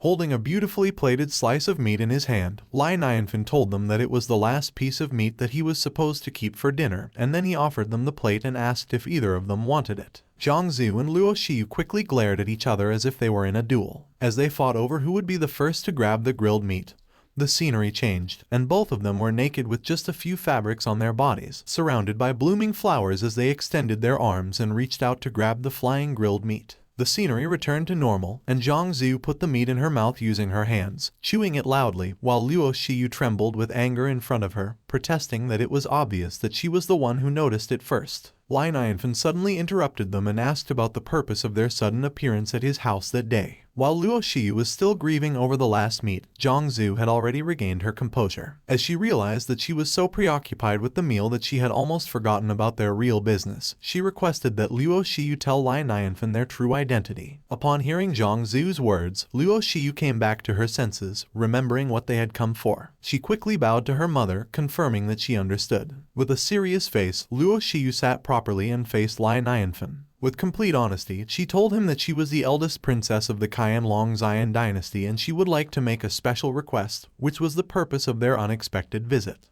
Luo Shiyu closed her eyes and brought her clenched fist to her chest as she confessed to Nianfan that she didn't mean to hide her identity. Zhang Zhu calmly sat down beside her while Luo Shiyu told Nianfan not to be startled when she revealed her true identity, which ironically startled Nianfan. He was nervous as he told Luo Shiyu that if it was too frightening, she didn't have to say it. Luo Shiyu looked earnestly at Nianfan and told him that she was the princess of the Qianlong Celestial Dynasty, to which Nianfan flinched and made a remark that she wasn't listening to him at all. Luo Shiyu continued to say that her father had recently ascended to the throne, but his kingship was unstable. They were in unspeakable misery because two powerful ministers were in charge, depicting the image that her father was in the palm of their hands. As she continued telling the story, Luo Shiyu recalled the time when her father reluctantly agreed, under force, to marry her off to the son of one of those traitors. She saw the face of her extremely troubled father while the minister walked away with an evil grin on his face. Her eyes filled with sorrow as she told Nianfan that they wanted a moment of peace. Nianfan stared at her with a blank expression, and Luo Shiyu was taken aback that he wasn't surprised in the least. She balled her hands into fists while gripping her skirt, thinking that Nianfan was an expert in the wild, so he must have seen through everything. Still unfazed by her story, Nianfan scratched his cheek as he thought that he understood but didn't quite understand as well. His face then turned serious, and he told them that although he was unfamiliar with their political system, there was one thing that was clear to him. He smirked and told them that what he heard was a plot from a drama. Luo Shiyu and Zhang Zhu were both stupefied as they didn't know which plot and drama Nianfan was talking about. Meanwhile, Nianfan snickered, and with an excited look on his face, he told them that he had seen many versions of that routine. Luo Shiyu and Zhang Zhu were extremely surprised to hear that Lai Nianfan had already seen various versions of dynasty changes. Luo Shiyu looked so overwhelmed by the great news that she bashfully bowed her head and said that it seemed that asking Lai Nianfan for help was the right choice, exclaiming that she was saved. Lai Nianfan watched as Luo Shiyu trembled, as if she was about to cry, while her mother tapped her on the shoulder to comfort her. Lai Nianfan looked at Luo Shiyu expectantly, and as he thought about how such a young girl like her must have felt wronged when her biological father arranged a marriage for her, he comforted Luo Shiyu, telling her not to panic and instructing her to tell him everything in detail. He pumped his fist in the air, and a glint of excitement appeared in his eyes as he told Luo Shiyu that he had prepared a variety of resources to help in her decision-making. Upon seeing his expression, Luo Shiyu wondered why Lai Nianfan looked excited. Luo Shiyu started to explain that the main forces in the immortal world were divided into the Celestial Dynasty and the Sect. The Celestial Dynasty was a dynasty ruled by cultivators. It was composed of immortal cultivation resources, and its soldiers were immortal cultivators who ruled over the human beings and also kept them safe from the wrath of monsters. While recalling her struggles with meditating to build her foundation while her parents cheered her on from behind, she said that the Qianlong Celestial Dynasty was one of the numerous immortal dynasties in the world and that it prioritized immortality above all else. Recalling how her parents studied earnestly, she told Lai Nianfan that most cultivators were simple-minded and not good at power skills, which resulted in the alliance of two powerful ministers and her father, the Holy King, who existed only in name. While her father, the king, sat on his throne, the two powerful ministers stood in front of him as if they were guarding him. But Luo Shiyu knew that the prime minister, Zhang, was a haughty person, and although the national teacher's influence was slightly less than that of the prime minister, they had ulterior motives as well. Remembering their evil grins, Luo Shiyu told Lai Nianfan that the two of them colluded to do wicked things, and her father has tried to persuade them countless times but failed, so there was no other way in their current situation. Luo Shiyu stood up, raising her hands to her chest and clenching them into fists, as she asked Lai Nianfan to enlighten her. She inquired about what they should do about the situation. After finishing her story, Luo Shiyu sat back down beside Zhang Zhu, who asked Lai Nianfan if he had any ideas. Both of them looked at him expectantly while he placed his hands under his chin. As he thought out loud, he mentioned that their situation sounded like an outdated setting. Still keeping his hands under his chin, Lai Nianfan looked at both of them seriously and asked if they had heard of the 36 Stratagems, an ancient book on the art of war based on ancient Chinese military thoughts and war experience, and coordinating one stratagem with another. Luo Shiyu and Zhang Zhu were both surprised as they hadn't heard of it, so they asked to be enlightened. Upon learning that they hadn't heard of it, Lai Nianfan squinted his eyes at them and then smiled mischievously. He said that he would explain it to them for fun. Depicting an image of their dynasty, Lai Nianfan taught them the first stratagem, creating something out of nothing. He gave them an example, letting out some rumors saying that the selection of the national teacher's son as the concubine was entirely up to the national teacher. He further explained that their enemy's goal would be to make good friends with her father in order to gain access to the king's authority. He then instructed them to use another stratagem, alienation, and created two scenarios. One where Luo Shiyu and the prime minister's son blissfully conversed and fell in love with each other, and the other where Luo Shiyu turned away from the son of the national teacher, stating that it was the prime minister's son who disturbed her every day because his father was planning to ruin their marriage. Upon hearing her words, the national teacher's son would be surprised and call out their family for being so unethical. The national teacher's son would comfort Luo Shiyu, and he would be enraged, saying that he would tell his father right away as he was not going to let their love go to waste. Lai Nianfan sat there with an evil smile as he told Zhang Zhu and Luo Shiyu that by that time, the game had been set. While depicting a snapped rope, he told them that all that remained was for them to employ the final stratagem, stand by and watch. Lai Nianfan continued and told them that all they had to do was watch them quarrel, and they would benefit from the tussle while portraying an image of Luo Shiyu, turning her back and smirking at the two ministers. Zhang Zhu gritted her teeth and furrowed her brows as she thought about how good Lai Nianfan was, while Luo Shiyu looked astonished as she thought that although she didn't really grasp the scenarios, they seemed feasible. With a sleazy smile, Lai Nianfan thought that a few pages of The Three Kingdoms, a classical Chinese romance novel, were more than enough to solve their type of problem. While Lai Nianfan continued to smile sleazily and contemplate how it was the kind of plot the Transcendence should have, and how he loved it, Zhang Zhu nervously glowered at him as she wondered if it was the elegance of an expert. But Lai Nianfan's expression suddenly turned grim as he placed his hand under his chin, pondering a different routine that would have been more fun to use. All the while, Zhangzi was sweating profusely, and her face contorted in fear as she thought about how a casual tactic could cause a foul wind, a deluge of blood, and a reactive rain. She found it not just a brilliant trick, but its strength was unfathomable, which scared her and made her realize that she couldn't afford to have Nianfan as a foe. As they continued to sit and talk near his pond, Nianfan told them that it was their own business, so whether they could provoke their relationship would all depend on their tactics. Luo Shi was flabbergasted to hear that the plan would depend on her, but she quickly stood up and bowed to Nianfan, saying that she understood and expressing her deep gratitude to him, stating that she would go all out, which startled him. Nianfan awkwardly scratched his cheek as he modestly told them that they were too polite, and that he was glad he could be of help. The sun had started to set, and while walking, Luo Shiyu told her mother that there was one more thing she would like to tell her, and she hoped that she would not get angry after listening to it. They were now going back and traveling through the forest, and Zhangzi asked her what the matter was, to which Luo Shiyu confessed that she had given Nianfan the coming-of-age gift that her father had given her. Luo Shiyu looked up to her mother earnestly as Zhangzi told her that she was being silly, and that she should not mention the heirloom jade pendant. It was not an exaggeration to give Nianfan a much more precious gift. Zhangzi looked straight ahead seriously and told Luo Shiyu that, as a royal family, in order to obtain worthy help, that amount of energy and awareness was necessary. Luo Shiyu was extremely surprised when Zhangzi told her that since Nianfan had helped them that time, they needed to go to the treasury and prepare a bigger gift after they returned. It would be a wonderful opportunity if he proved to be good. On the other hand, Nianfan was lazily lying down on his lounger under an umbrella with Blackie beside him. As he raised the jade pendant in front of him, he remembered that it was the pendant that Luo Shiyu had given him last time. As he continued to raise and examine it, he said that he thought it was loot from a stall, and he did not expect that it was owned by the princess of a celestial dynasty. As he clenched the pendant in his hands and brought it close to his chest, he said that although it was a so-so thing, it was a token of gratitude from Luo Shiyu, which would still be considered a good fate benefit with the Qianlong dynasty, so he hopes that they will support him in the future. He suddenly stood up when he got the idea to reshape the pendant since he was also practicing carving. This made Blackie look at him and observe him. Blackie continued to look up at him. A few moments later, Blackie yawned and stretched as Nianfan announced that he was done. He hung the jade pendant beside the entrance to his residence and stated that that is how it should look. Looking closer at the jade pendant, an intricate detail had been carved into it. The petals were gently carried away by the wind, fluttering through the air, showcasing the serenity at Nianfan's residence. The tortoise he had purchased back in town peacefully rested on a rock in the middle of the pond. While it relaxed, three silhouettes observed it from a distance, and the piercing eyes of one even glinted.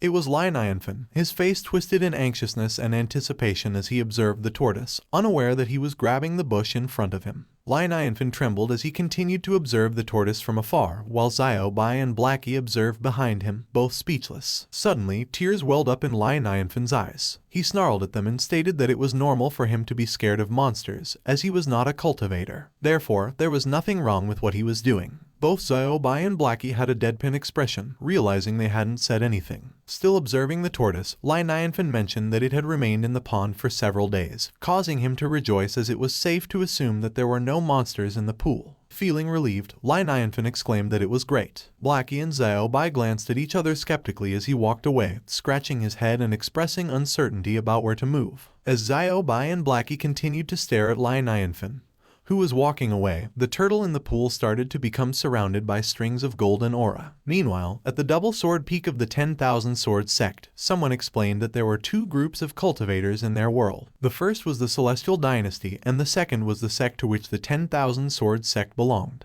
Portraying a cultivator with white hair standing on top of the mountain, they stated that in the old days, when the ancestor of the Wizard of 10,000 Swords was practicing swords, he split Mount Kyong in half with just one slash, which changed the mountain's name to Double Sword Peak. The 10,000 Sword sect was established afterward, and as time passed and the seasons changed, the disciples' strength deteriorated from generation to generation. The person explaining stated that something had finally arrived. He squished his face between the palms of his hands, and horror filled his eyes as he exclaimed that the end had finally arrived. Packing up his belongings, he walked away from the sect building and said that he was still in his internship period, and was not yet a permanent employee, so he bid the sect master farewell and said that he was not going to be a part of such large things. Leaves fluttered in front of the sect master, and as he caught one with his fingers, he calmly permitted the person to leave as everyone else was leaving. Although he was smiling, sadness filled his eyes as he let go of the leaf and said that it was great. And then his expression suddenly changed when he glared at something that caught his attention. He was looking at the red sword impaled on the roof of the sect's building and said that he knew that it was the 10,000 sword sect's ending. The sky darkened, lightning struck, and the sword emitted an ominous aura. Suddenly, a woman approached the sect master from behind and called him senior brother. Worry filled her eyes as she told the sect master that some disciples were reluctant to leave, claiming that they wanted to fight till the end, so she couldn't bring herself to drive them away. The sect master calmly closed his eyes and told her not to make unnecessary sacrifices. While the sect master told her that the sword demon provoked them by putting a sword on their dome, the ominous aura emitted by the sword became so intense that parts of the roof started to break. Despair filled his eyes as he said that he couldn't pull the sword out because he couldn't even get near it. He recalled the chaotic scene from 3 years ago when a purple light fell from the sky, emitting such a tremendous ominous aura. It was a sword demon who appeared out of the blue. Surrounded by crows and holding a broken sword, he challenged the World Sword Sect alone, which was undefeated at the time. The slashed bodies of women and children lay on the ground. The World Sword Sect was defeated, and their entire family was killed by the sword demon, who mercilessly slashed anyone in his path. Looking at his hands, the sect master said that no one in the world could draw the sword demon's sword, so he couldn't compare with him. Still having his back to the woman, the sect master told her that she should leave too and let him bear the sword demon alone. As she stood under the tree with a clear blue sky above her, the sect master told her that he would be grateful enough if she would be willing to stay as a widow for 10 years, and she responded and told him that he wouldn't do such a thing.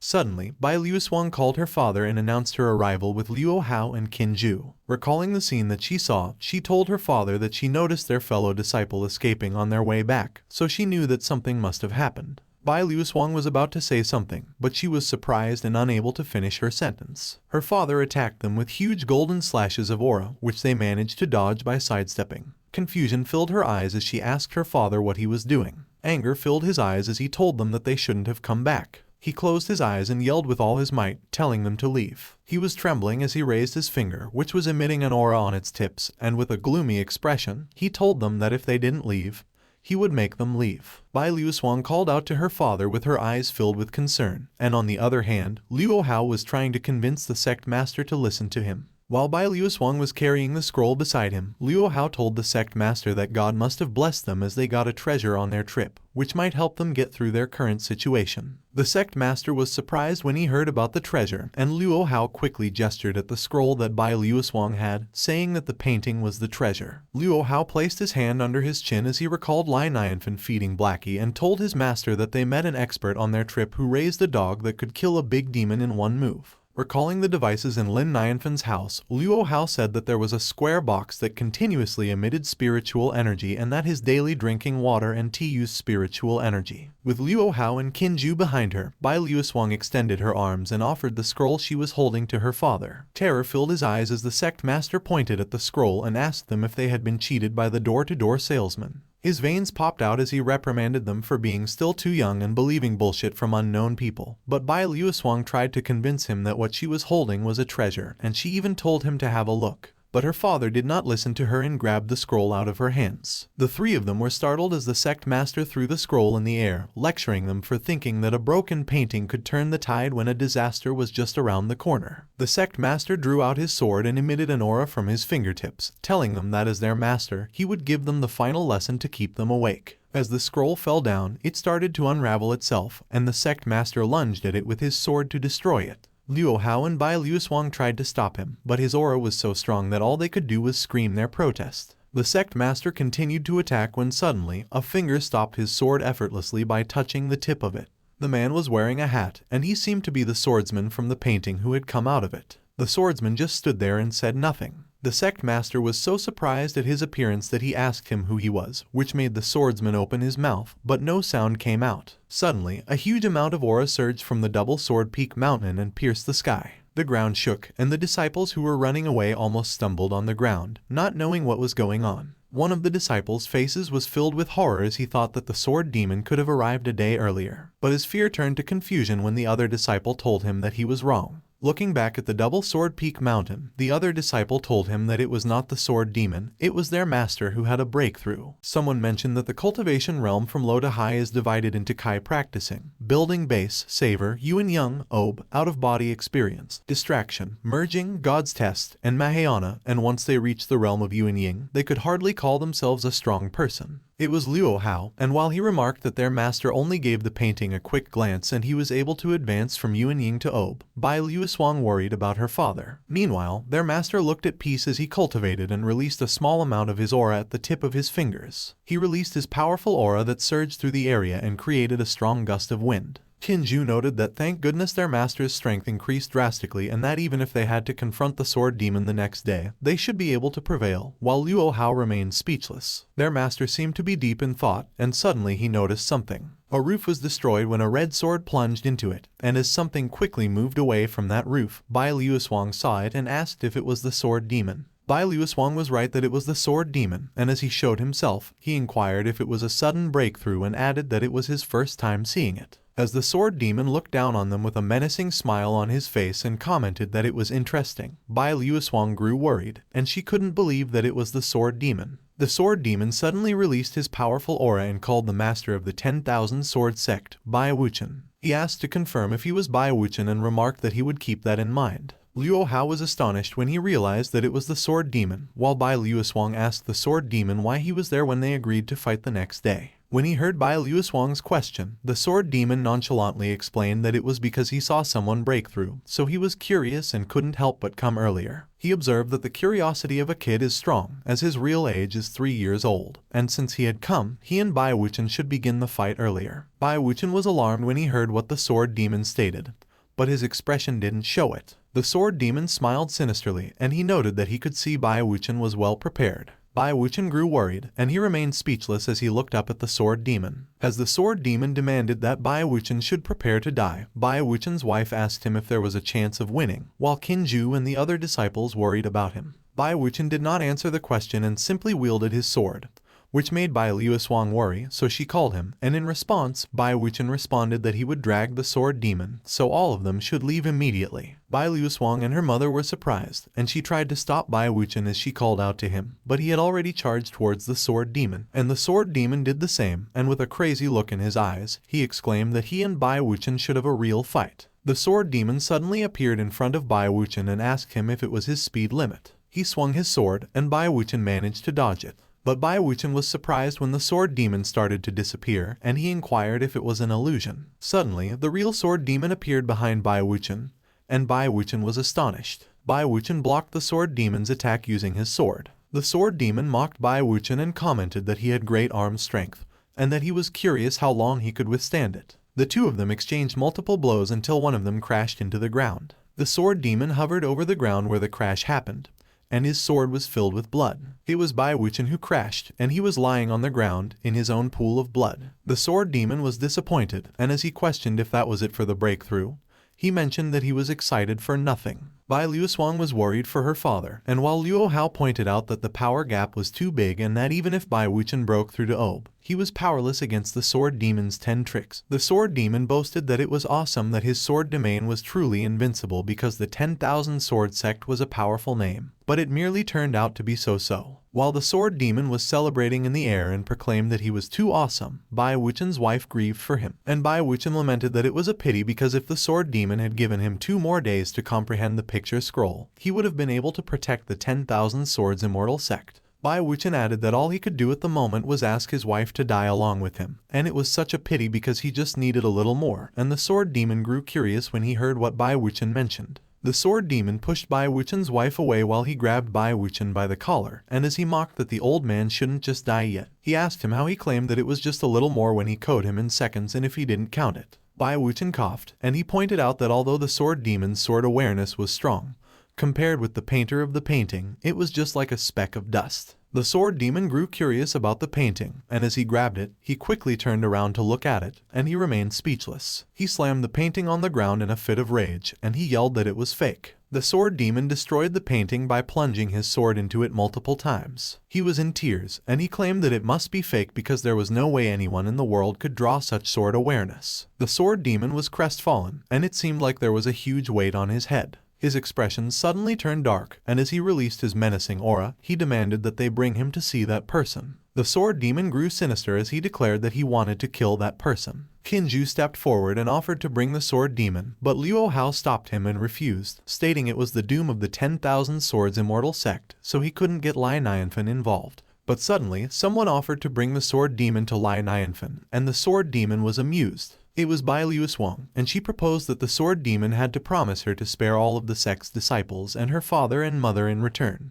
The sword demon snickered and refused, but he offered to at most promise to kill the painter of the painting first, and he would return and kill the rest of them. Bai Luoswang trembled, but she still agreed. Luo Hao called Bai Luoswang and warned her that if they angered Lai Nianfan, he was afraid that a bigger problem would emerge, but Bai Luoswang asked Luo Hao if he had any better ideas. Luo Hao remained speechless, and Bai Luoswang insisted that it was the one and only chance they had, so they should stay there as she would take the sword demon by herself. Luo Hao and Kinju were both dejected, while Bai Luoswang declared that even if Lai Nianfan blames them, it is entirely her responsibility, so she will dedicate herself to him and she will not involve the 10,000 Swords Immortal sect. On the other hand, Bai Wuchen was still bleeding on the ground, but he told his wife not to mind his little wounds and that they would go because he wanted to meet the expert too, and the sword demon was speechless when he witnessed that. Meanwhile, Bai Luoswang promised that she would be right back, and she used her skill, Subdue Ghost. As Bai Luoswang moved forward, the sword demon chased her, and as he demanded that she wait for him, she responded that he should wait till he saw the painter of the painting. He would know what the meaning of "there is always someone better" was. The sword demon smirked that he was looking forward to it,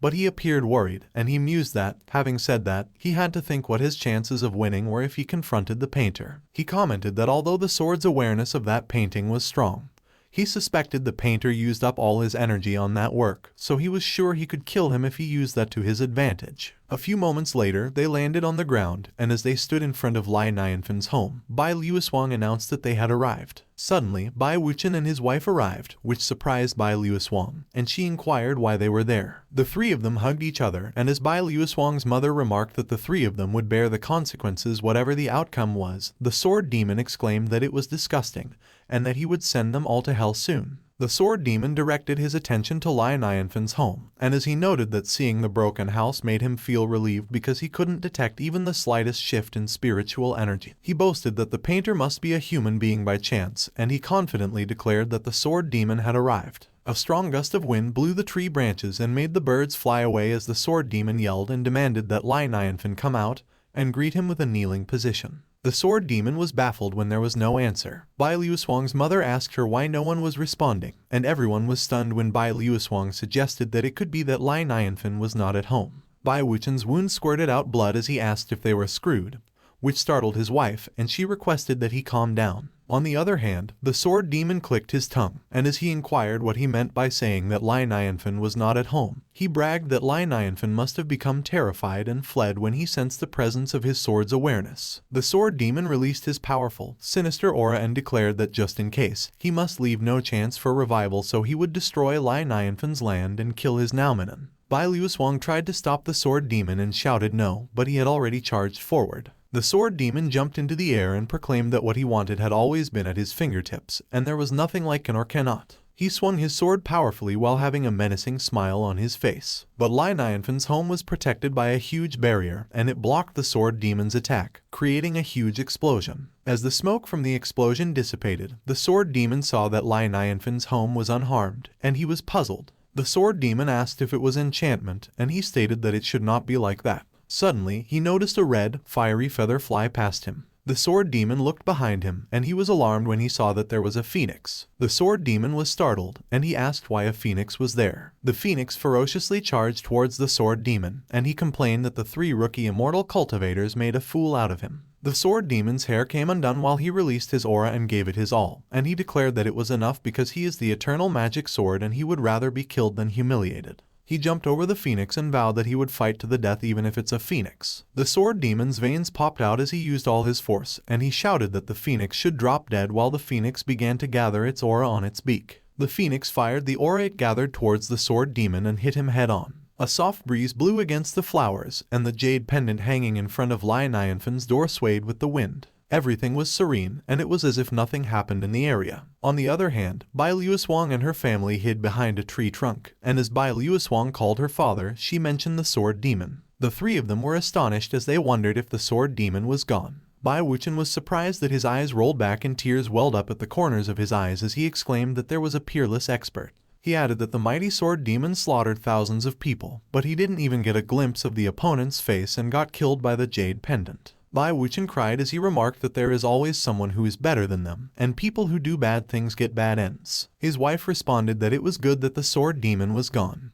But they destroyed the photo scroll, so she inquired what they should do if Nianfan gets upset. And Bai Wuchen replied that rather than the picture scroll, it was even worse if it attracts the sword demon. Bai Wuchen commented that fortunately, the sword demon is gone and they saved the 10,000 sword immortal sect, so if he has to make a sacrifice, he has no regrets, so they should let him bear those consequences by himself. Suddenly, Bai Luoswang bashfully called her mother and father and suggested that she had a daring idea. Bai Luoswang proposed that since Nianfan was not back yet, they should run away, and that made Bai Wuchen and his wife speechless. Bai Wuchen and his wife were astonished when they finally processed what Bai Luoswang stated. He called his wife and Bai Luoswang and urged that they should go because they should go back first, and they will visit the expert again once they prepare the gratitude gift. Bai Luoswang suddenly asked that they should wait and let her take the demon sword with her. But she was surprised when Bai Wuchen stopped her and insisted no, that she couldn't touch the sword. Bai Wuchen explained that the fallen sword itself is a demon sword, and although it could significantly increase the user's strength, the price would be the mind's destruction and transformation into a monster who only knows how to kill. He continued that since the sword demon was killed by an expert, that equipment should also be picked up by the expert. As the three of them flew away, Bai Wuchen reminded that Bai Luoswang should avoid the habit of picking up everything she sees, to which she agreed. The sword demon was left there, stuck in the middle of the road, underneath the blossoming tree, when someone suddenly approached it. It was Nianfan, and he got curious when he saw the sword. He immediately called around and asked if anyone dropped the sword. But no one answered, so he inquired if no one wanted it and grabbed the sword. The aura on the sword activated, and as Nianfan took a closer look at it, he commented that it looked like something. He slashed the tree branch near him and observed that it looked very sharp, so in the future, he will use it to chop wood. As Nianfan was about to enter his home, Blackie barked, and he reassured that nothing would happen. But Blackie kept barking at the sword, so Nianfan explained that it was just a sword that nobody wanted, but if the owner comes to ask for it back, he will return it to him. Nianfan sighed that Blackie really worries a lot. But he was cut off when the sword began releasing its aura. The dark aura shrouded the sword, and Nianfan was surprised when he noticed it. Nianfan looked excited as he raised the sword up and exclaimed that it became hot suddenly and he couldn't believe that it could self-heat, which was amazing. Suddenly, a skeletal figure, which seemed to be the sword demon, emerged from the dark aura, and it snickered while it stared at Nianfan. The sword demon began seducing Nianfan, and he tempted him if he craved strength, wanted to be invincible, as well as stand on top of the world. He held Nianfan's hand and asked if he longed for endless wealth and if he wanted to sit on the world's beauties. The sword demon continued to enchant Nianfan, and he queried if he wanted revenge on those who looked down on them and stepped on their feet. Nianfan was alarmed, and he quickly looked behind him, but his expression turned back to being clueless again.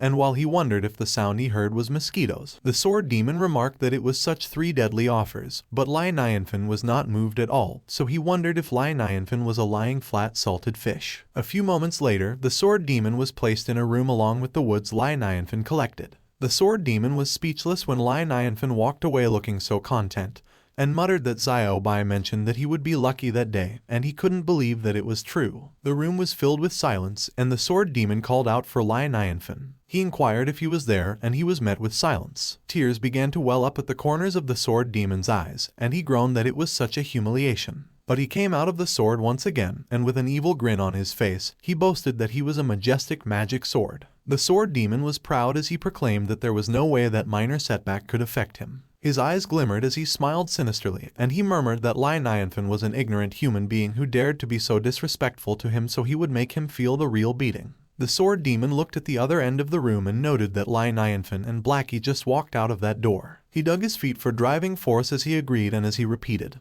he charged forward and demanded that Nianfan should repent for his ignorance. The sword demon moved at an extreme speed towards the door, but he was alarmed when he noticed something behind him, and before he could react, something hit him and his body shattered. The sword demon completely disappeared from the room. Meanwhile, the sword was just perfectly still, leaning on the wall beside the gathered woods. Suddenly, the sword demon appeared again, and he inquired what the situation was. He was nervous as he looked to his side and inquired what just hit him. The sword demon was surprised when he saw the brush hanging on the wall, but he denied it, saying no, that it was not right, because it was not an ordinary brush, as it was a brush to write the ending line. Staring intently at the brush, the sword demon asked how such a high-class magical item could be in a human being's house. The sword demon gave it some thought, but he decided to not mind it and commented that maybe it was just a coincidence and all he has to do is go over the brush. He planned a different route to walk by the wall opposite to the brush, and he calculated that he could still go to the door using that way. The sword demon quickly jumped over the cabinet and began to tiptoe, but he was hit by a powerful force again, and as he shattered,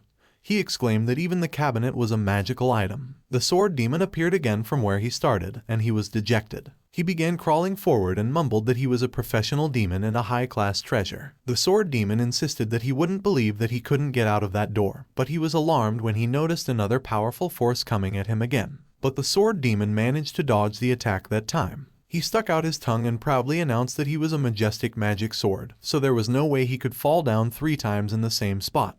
But he noticed something behind him. The sword demon was shattered by a powerful force again, and he questioned what it was that time. Tears began dripping out of the sword demon's eyes as he began to sob. The sword demon appeared once again from where he started, and he was worn out as he wondered what that place was, because he was the lowest level in the entire field. The sword demon began to tiptoe again, and he was dejected as he asked if he would get the chance to escape from there. He charged forward and declared that it was still his world while laughing sinisterly with a horrifying look on his face. But suddenly, some sort of golden liquid emerged from the floor around his feet, and the sword demon was astonished when he noticed it. The liquid turned into a tentacle-like substance, and it quickly wrapped itself around the sword demon, and as it restrained and raised him up in the air, the sword demon couldn't help but ask what that situation was. Someone suddenly began sweeping the floor, which turned it into a grassland. It was a young monk, and as the entire area filled with grass and flowers, the sword demon was surprised when the young monk addressed him as his donor and requested that he wait. The sword demon inquired where the monk came from, but the monk ignored his question and replied that the sword demon's demon character was too heavy, so he suggested that he put down his grievances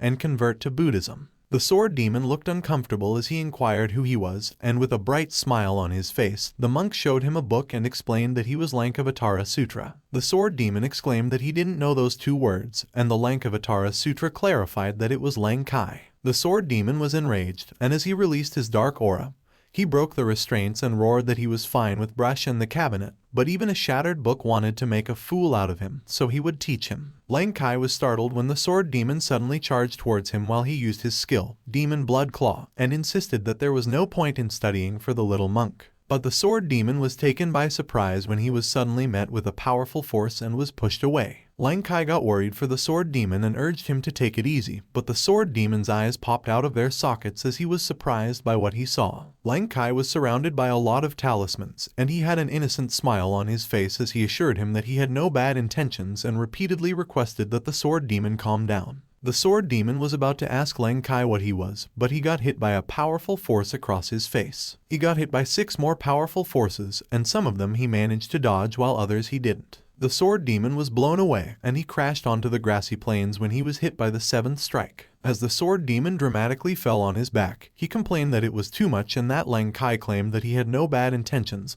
but was still beating him. Lankai explained that it was all to calm down the sword demon, and the sword demon lost his energy and was defeated. The sword demon was taken by surprise when Lankai's expression suddenly turned dark as Lankai asked him if he could think about converting properly, because if he converted immediately, many benefits awaited him. Lankai suggested that the sword demon think about it and pleaded, and the sword demon, who was filled with injuries, was taken aback. The sword demon yelled and inquired what on earth that dreadful place was, and his voice echoed through the entire house. On the other hand, Nianfan was watering the flowers in his garden, and he was happy. He was humming while he watered his plants when suddenly there was a rustling sound behind him. Nianfan noticed the sound, and when he turned to take a look at the direction where it was coming from, he saw a huge figure hiding in the bushes. As he took a closer look, he saw that it was the tortoise. While the tortoise moved slowly towards the pond, Nianfan was amazed, and he observed that the tortoise had grown so strong in just 2 weeks that he, as the old father, was gratified. But Nianfan noticed that something was not right because it was too fast, and as he thought about it, he recalled that the fish stall owner gave him a very precious species. While the tortoise swam in the pond, Nianfan happily ran away and resolved to thank the fisherman properly. Meanwhile, in the depths of the pond, a huge golden fish was swimming underneath the tortoise. A few moments later, the fisherman was grunting and comfortably sleeping in his stall when someone suddenly called him. It was Nianfan. The fisherman was surprised when he saw Nianfan,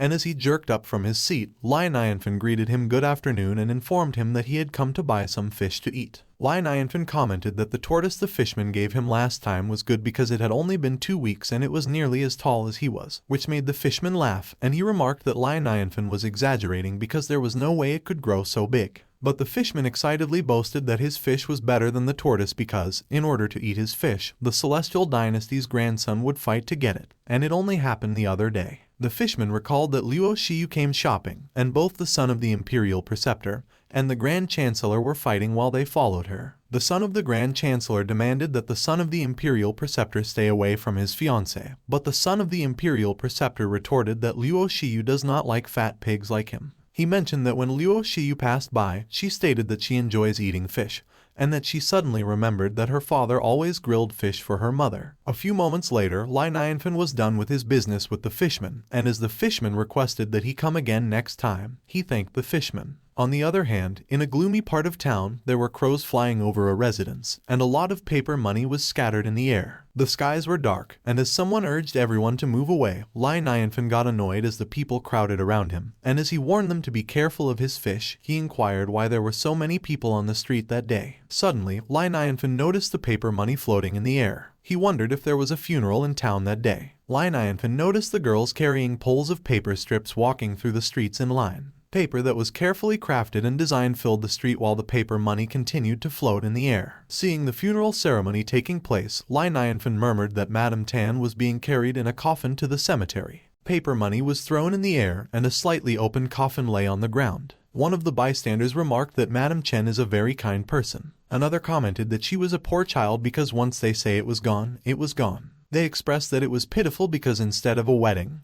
they came home for a funeral. Nianfan was surprised when he heard that the funeral was for Madame Chen. He inquired if everything wasn't fine when Madame Chen went into town a few days ago and why there was a funeral happening. One of them recognized Nianfan, and as she questioned how he didn't know about it when it happened only a few moments ago, she explained that Madame Chen's labor was critical, and even the best midwife doctor couldn't save her, adding that a person who dies with a kid in her womb will transform into a malicious ghost. Nianfan wondered how it happened, and he mentioned that Madame Chen was kind, and she was covered in a coffin before even her boy became cold, which was a pity. The bystanders suddenly warned that Madame Chen was out, so they should be careful to avoid her. The attendants announced that they were sending Madame Chen and their young master out of the house. Nianfan noted that Madame Chen was gone, so he feared that those homeless children would go hungry again in the future, and alas, he believed that Madame Chen was the only one who could get everyone in town to come to see them off. Suddenly, Blackie started barking at Madame Chen. Nianfan instructed Blackie to be quiet and questioned how he could bark loudly in that situation. But Blackie continued to bark, and Nianfan was surprised as he asked Blackie if he was telling him something about Madame Chen.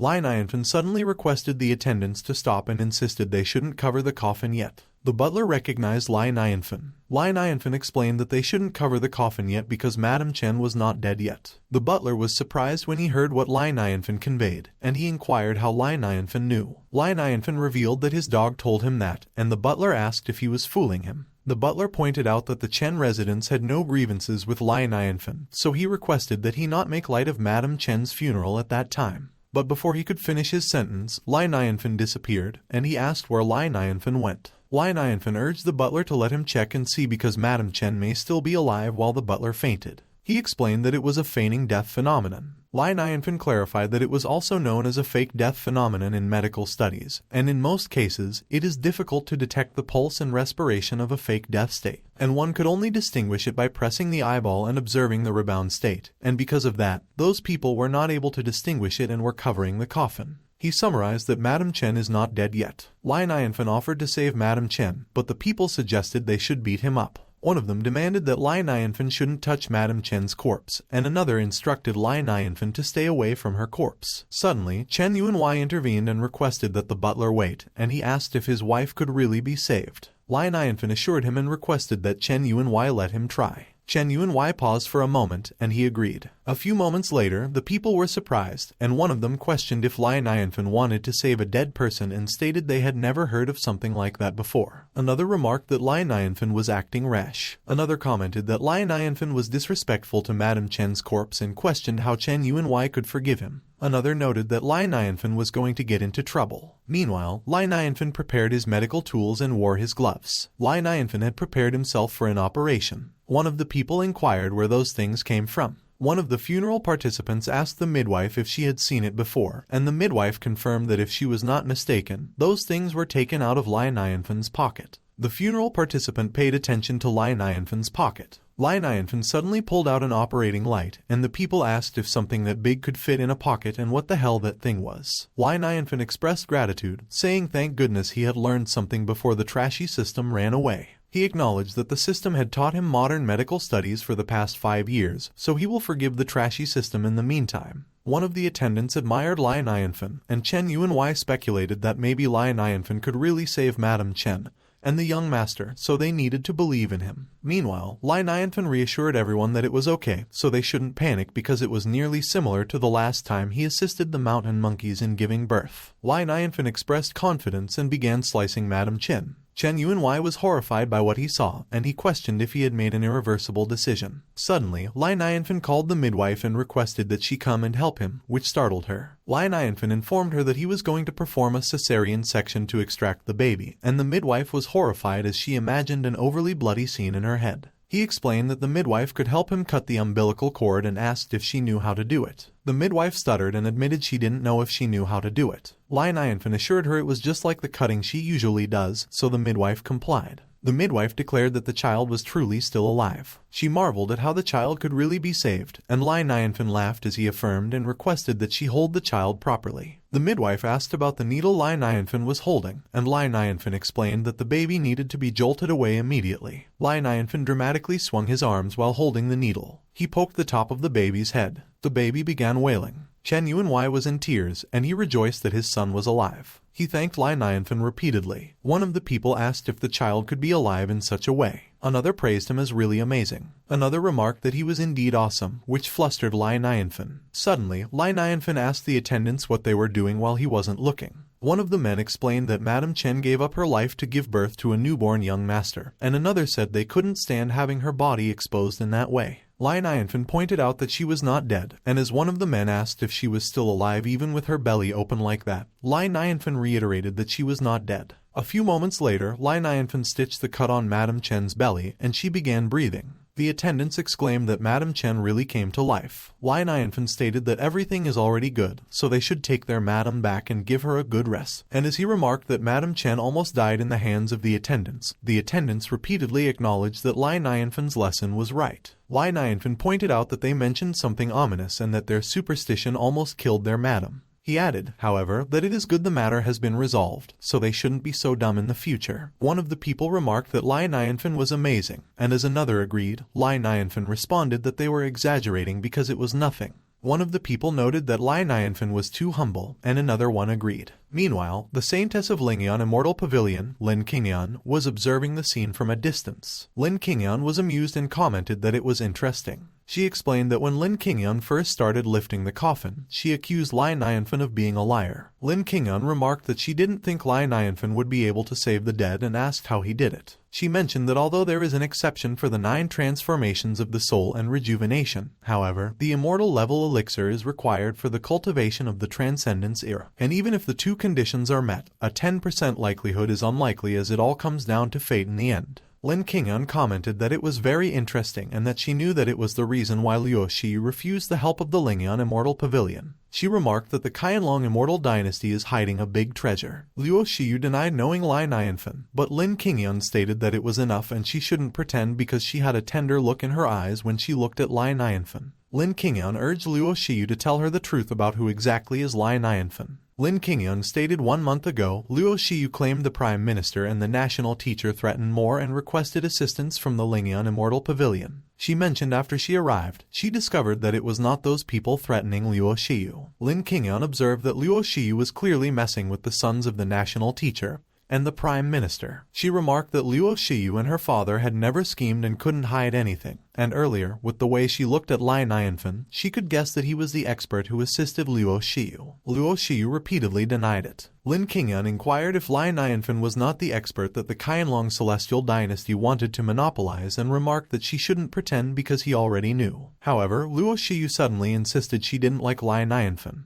Luo Shiyu swiftly ran away. Lin Qingyan was left astonished when she heard what Luo Shiyu stated, but she understood that they were discussing the hidden expert. Lin Qingyan became intrigued, and she commented that it was interesting, so she needed to know what kind of person Lai Nianfan was. On the other hand, Lai Nianfan sneezed. Lai Nianfan mentioned they were talking about him rescuing Madame Chen again, and Chen Yuanwei was too polite and insisted on giving him all those foods. He noted that he did not save Madame Chen for everyone's adoration and gratitude, so it was embarrassing. But Blackie observed that Lai Nianfan was clearly happy. Suddenly, Auntie Zhang called Lai Nianfan. Lai Nianfan immediately recognized Auntie Zhang and Nanan. Auntie Zhang unexpectedly requested that Lai Nianfan save Nanan, and Lai Nianfan was surprised. She explained that Nanan had been kidnapped by the monster last time, and her body returned, but her soul had not. Auntie Zhang remarked that Lai Nianfan could even save the dead, so she pleaded for him to save Nanan as well. Lai Nianfan asked to confirm if Nanan's soul had not returned. He waved his hands in front of Nanan and immediately understood what it was. Lai Nianfan concluded that it was post-traumatic stress disorder, and Auntie Zhang was left speechless. He apologized to Auntie Zhang. Lai Nianfan admitted he couldn't save Nanan, and Auntie Zhang questioned why. He explained that it was because he had not studied clinical psychology. Auntie Zhang asked Lai Nianfan what it was. Lai Nianfan stated that if he had a solution, he would tell Auntie Zhang immediately, and Auntie Zhang apologized for the trouble. Auntie Zhang ushered Nanan and remarked that they should go home.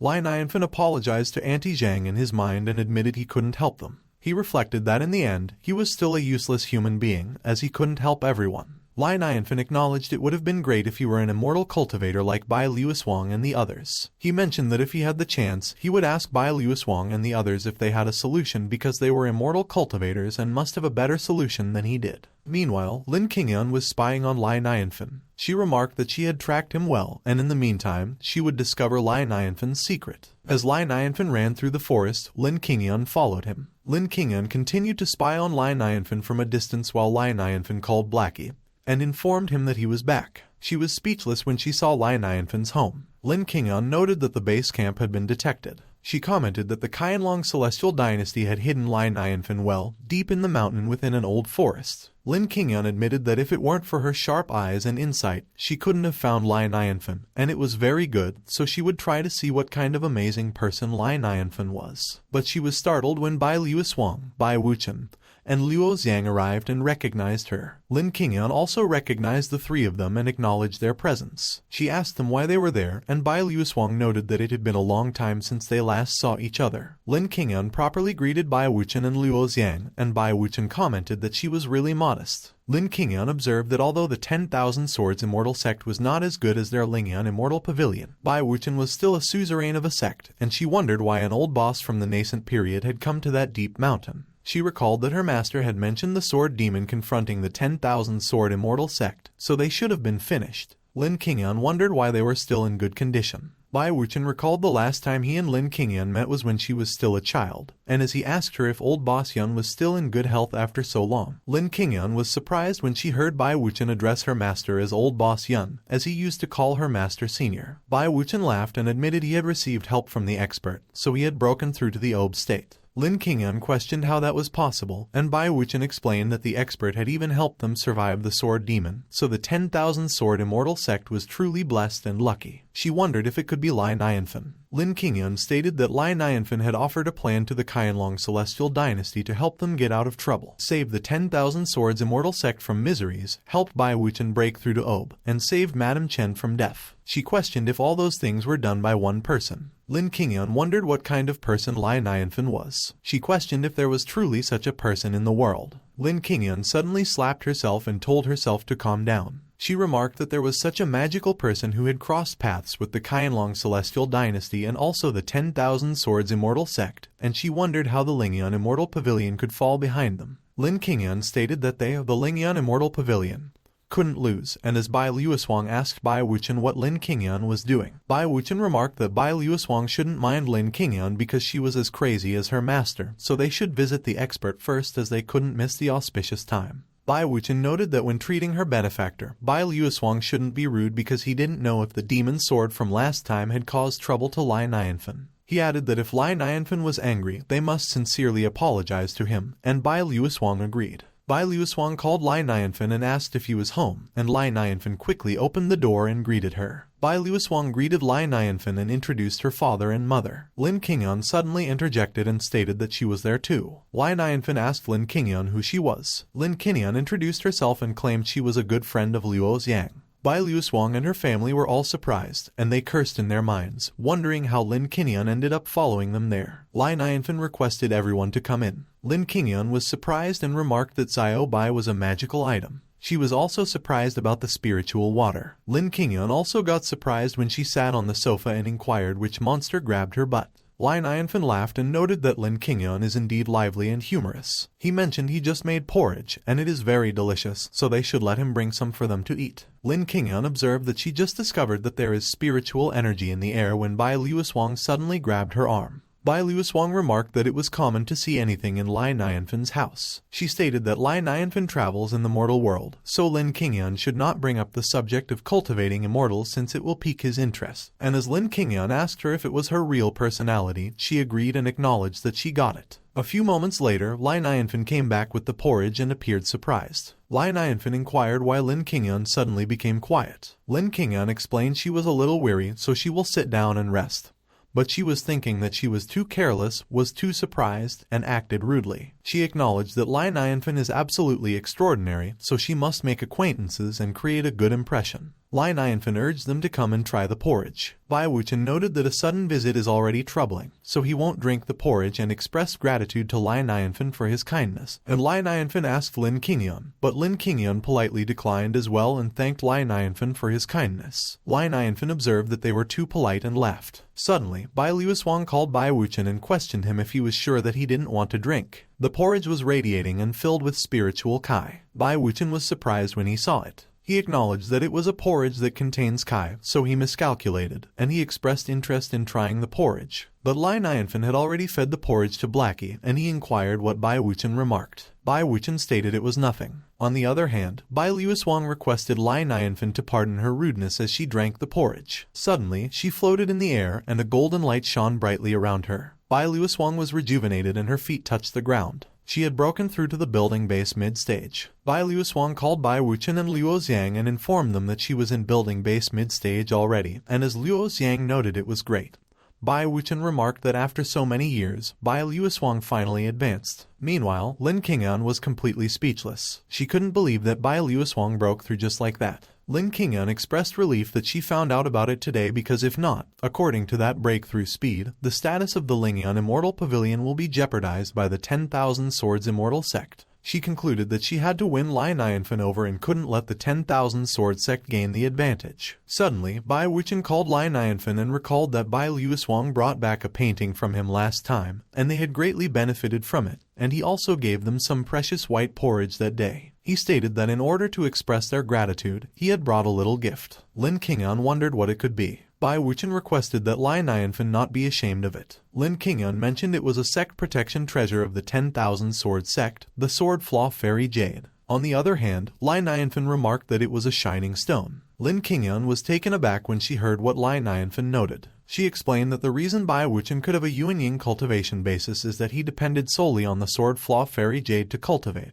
And not only him, but the high-level disciples of the 10,000 Swords sect would also rely on the annual visit to the Sword Flaw Fairy Jade to improve their cultivation. Lin Qingyun laughed and said it was a joke because it was just a shining stone in the eyes of Lai Nianfan. She observed that the 10,000 Sword Sect gave up their supreme treasure in order to gain the favor of Lai Nianfan, but it ended up with such a low review. But Lin Qingyun was surprised when Lai Nianfan remarked that he could use it as a light bulb at night, and that he liked it and thanked Bai Wuchen. Bai Luoshuang stated they would give anything Lai Nianfan liked. She turned to Lin Qingyun and commented that she came for a visit, yet she came without a gift. Lin Qingyun was annoyed with what Bai Luoshuang remarked. She replied, "Of course not, because the number of treasures in the Lingan Immortal Pavilion is a lot." But Lin Qingyun explained that she went out and forgot to bring the treasure pocket. Lai Nianfan laughed and invited Lin Qingyun to make herself at home because he was already very happy that she came to his humble home. Lin Qingyun acknowledged that Lai Nianfan helped her despite her embarrassment, so he was kind-hearted. Lai Nianfan remembered something and requested their help with something because there is a little girl who was frightened and became mentally ill, and he inquired if they have any solution for it. Bai Luoshuang asked if it was the little girl from last time,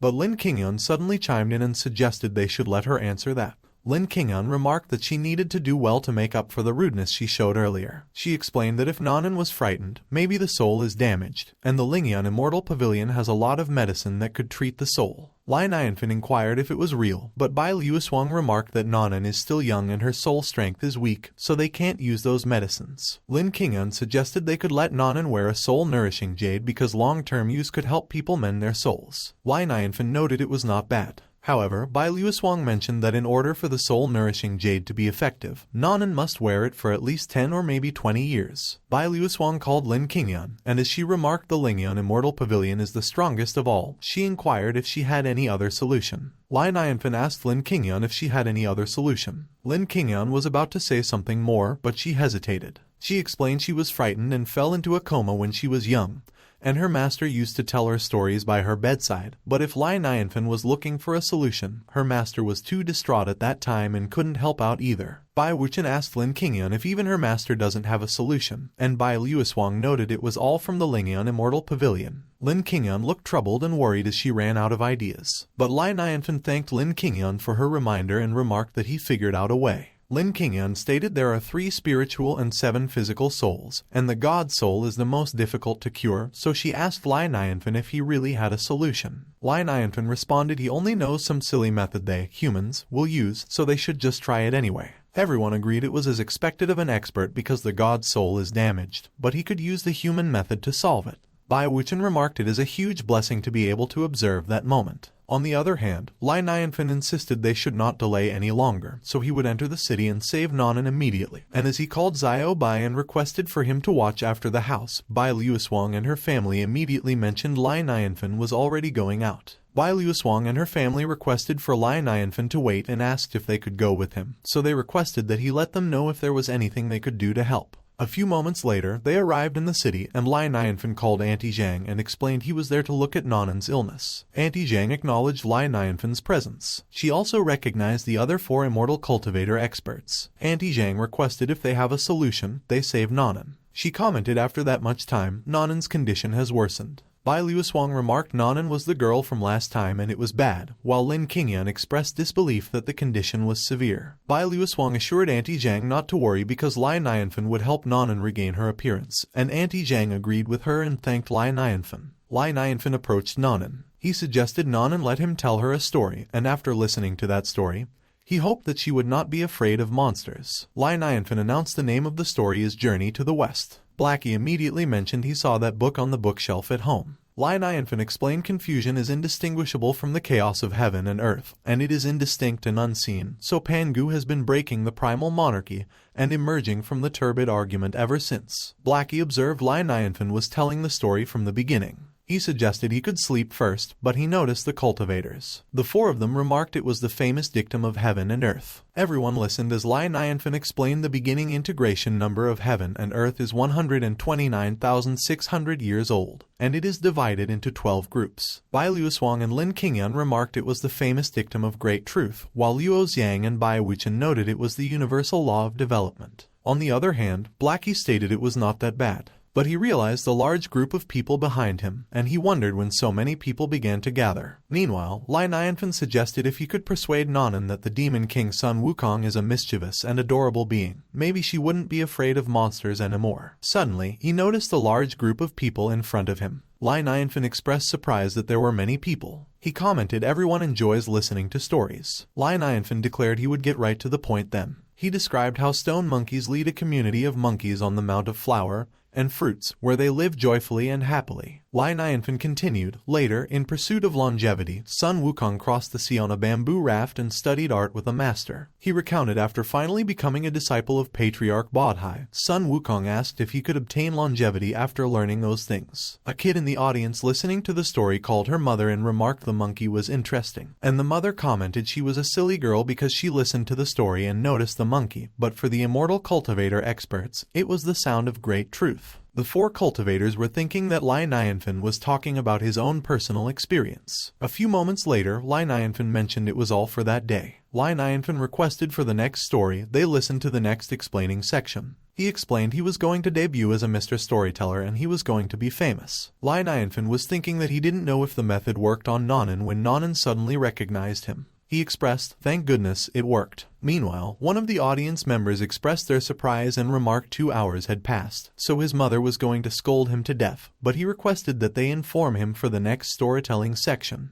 On the other hand, Bai Wuchen inquired if Lai Nianfan would continue the next day. He noted it was detailed and a true story, and if it weren't for Lai Nianfan's personal experience, it would have to be the story of specific higher authorities of the immortal world, so he was not sure if they, small cultivators, were qualified to hear such a secret. Lai Nianfan suggested they could bring a stool the next day because when they sit on the ground, it is easier to catch a cold. Bai Wuchen remarked Lai Nianfan was selfless and he loved him so much. As Bai Luoswang and her family left, Lin Qingyan suddenly called Lai Nianfan. When Lai Nianfan acknowledged her, Lin Qingyan admitted she didn't contribute anything that day and asked him to pardon Lingan Immortal Pavilion's rudeness. But Lai Nianfan responded it was not the case, and as he thanked her for reminding him that he is able to sort things out, he explained using stories to correct children's cognition is an excellent solution to treat mental illness. He suggested Lin Qingyan could come over to his home frequently while thinking that he had heard that Lingan Immortal Pavilion is a really powerful immortal sect, therefore it is a good idea to make friends. Lin Qingyan was speechless for a moment when she heard what Lai Nianfan remarked, and she was moved to tears. She immediately agreed with Lai Nianfan and stated his concubine would definitely come back the next day to listen to his lecture, and Lai Nianfan was taken aback when he heard her mention herself as a concubine and about his lecture. A few moments later, Lai Nianfan called Auntie Zhang and informed her he was leaving.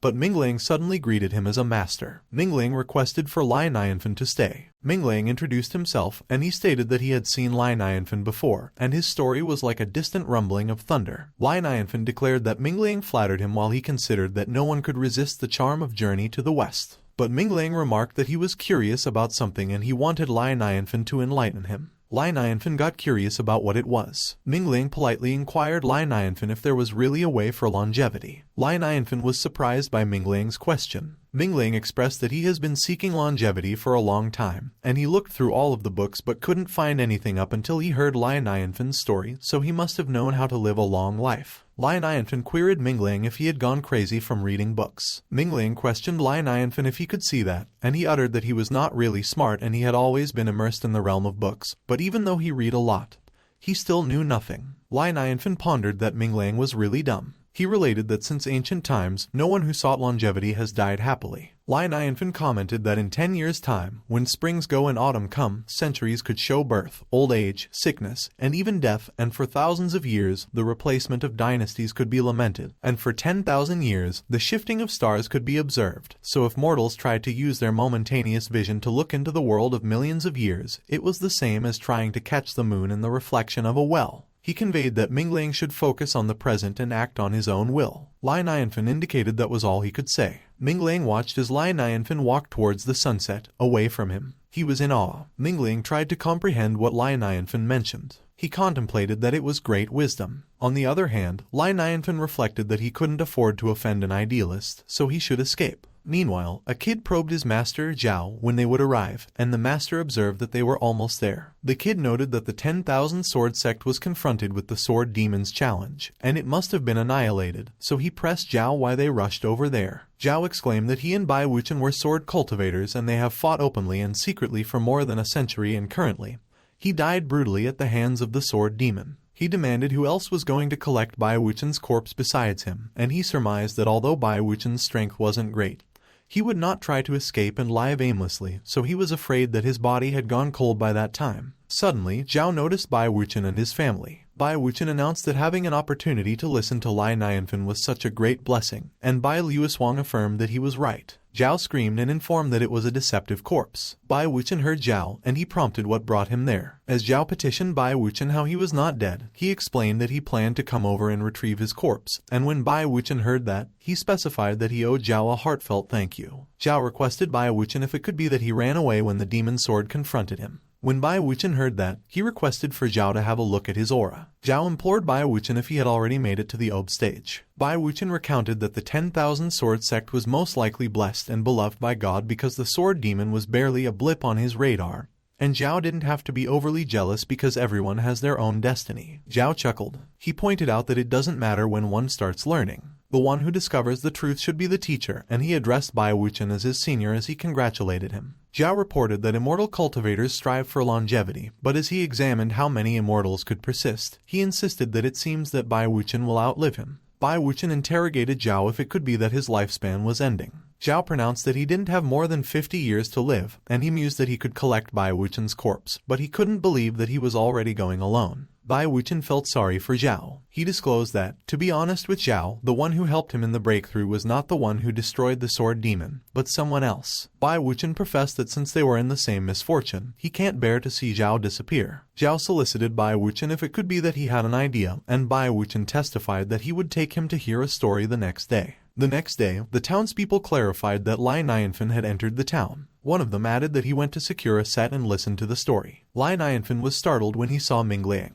Ming Liang called Lai Nianfan and articulated that he waited a long time for him. He responded that he finally realized and thanked Lai Nianfan. Ming Liang reiterated that Lai Nianfan meant that everything has its own rules, and to truly comprehend them, he must feel the reality of each situation, and only he could break all those laws. Lai Nianfan vocalized that Ming Liang was still thinking about longevity. Ming Liang spelled out yes and that Lai Nianfan's truth was significantly more complicated than that, and he could only realize a fraction of it. Lai Nianfan mused that he should leave, while Ming Liang accounted that he will carefully observe everything in the world to understand their rules and grasp the true meaning of Lai Nianfan's statements as soon as possible. He was surprised, and he reckoned that Ming Liang realized the way to study deep into the root and heart of phenomena in order to gain knowledge. Lai Nianfan inferred that Ming Liang was more of an idealist than he assumed and quickly ran away. Ming Liang called Lai Nianfan and averred that he should wait for him. A few moments later, Lai Nianfan was back at Nanan's house, and he held a fan, which says that it was the continuation of the previous story. Lai Nianfan recognized Bai Luoshuang and Lin Qingyan, and he imparted that everyone was there again. He also noticed Zhao and his disciple. The two of them trembled and sweated. Lin Qingyan signaled that Zhao was sweating a lot, and he inquired him if his body was not feeling well. He handed a handkerchief to Zhao. Zhao stuttered as he thanked Lin Qingyan and acknowledged that he was all right. But in his mind, he and his disciple understood that it was not all right because Lingan Immortal Pavilion's saintess has become Lai Nianfan's fangirl, and they wondered where the hell the idiotic-looking boy came from. Lai Nianfan stated that it was the continuation of the previous story. He declared that the patriarch remarked he was happy that the kid was destined to learn. The patriarch noted that he shall pass on the wonderful way of longevity to the kid. Bai Luoshuang's eyes twinkled when she heard about destiny. Lin Qingyan's eyes twinkled when she heard about happiness, while Bai Wuchen was completely in awe when he heard about the wonderful way of longevity. Lai Nianfan commented that the patriarch mentioned that the true key to prolonging life was to cherish it, always come with a strong spirit, and be careful to retain leaking energy. He observed that to stop the leaking energy that stays hidden in the body, the kid shall heed his advice and flourish as a result.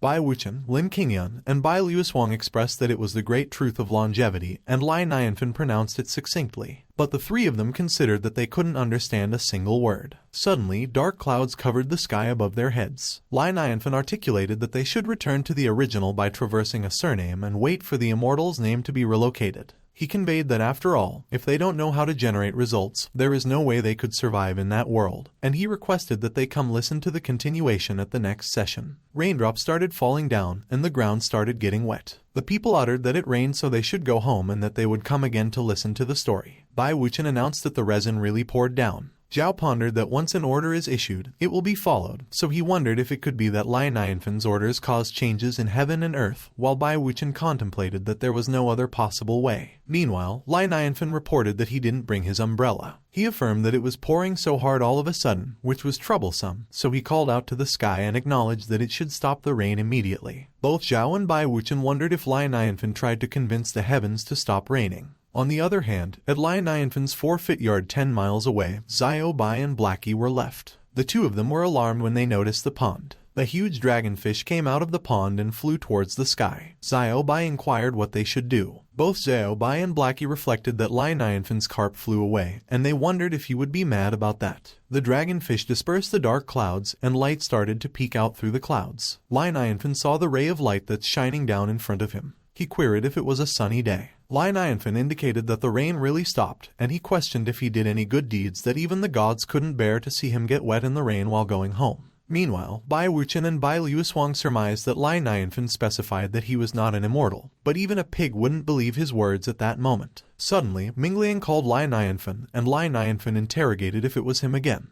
Mingliang maintained that he has noted down everything Lai Nianfan claimed, so if he doesn't mind, he would like that story to go viral, and Lai Nianfan asserted that Mingliang's idea was not bad, but he demanded if he could not come so near. Mingliang probed Lai Nianfan if he, the author, could give him his name. But Lai Nianfan reiterated that he wouldn't. Lai Nianfan explained that the book was not written by him, so Mingliang should write Wu Chenjin as the author's name and pressed if he understood. Mingliang suddenly recounted that he realized it once again. He recited that Lai Nianfan was a great genius, and he will go back and edit right away. Meanwhile, Zhao proclaimed that he understood that it was Wu Chenjin, and as Bai Wuchen vocalized yes, Bai Liusuang intimated that Lai Nianfan was really amazing. Lin Qingyun suddenly signaled that it was not bad and Lai Nianfan's name was really good, so the journey to the west will undoubtedly raise a stir in the world of immortals. She elucidated that Lai Nianfan was not only willing to offer his vast knowledge but also named himself Wu Chenjin. The four of them simultaneously clarified that it meant that Lai Nianfan was not taking favors from people and won't need to do so, which is as expected of him. On the other hand, Lai Nianfan wondered what the four of them talked about. Lai Nianfan responded that time got late, so he had to return already, and he apologized to them because for the past 2 days, he took care of Nonan only and didn't treat them all particularly well. He requested they come to his house and be his guests next time. Lai Nianfan replied that they should hunt some game and eat together. When Bai Wuchen heard about the game, he inquired what that meant and if Bai Liusuang could understand what the hind from Lai Nianfan was, and Bai Liusuang answered that she was the one who first knew Lai Nianfan, so of course she understood what he meant. Bai Wuchen mentioned that previously, the leopard severely harmed Nonan and was turned into a game by Lai Nianfan, so it must be due to the fact that the rage has not subsided that Lai Nianfan harbors a deep aversion to monsters. Bai Liusuang suggested that Lai Nianfan wanted them to come over with some monsters, and it also conveyed to them that the story's wisdom of the great truth should not be overlooked, so they must do something. Lin Qingyun examined if that wasn't easy, and she opined that she would kill a few big demons and send them to Lai Nianfan. Bai Liusuang testified that she knew of a place where a tiger demon king with Yuan Ying stage resides, and as she implored Lin Qingyun if they should start with him, Lin Qingyun professed that tiger demon king is a good tonic. Bai Wuchen broadcasted that the demon king was youthful. Lin Qingyun avowed that if she could make Lai Nianfan happy, that was just a mere demon king. She imparted that she will send them all neatly, no matter how many, and as Zhao requested if it was Lin Qingyun's real personality, Bai Liusuang divulged yes, and she wondered Zhao if he didn't know about it.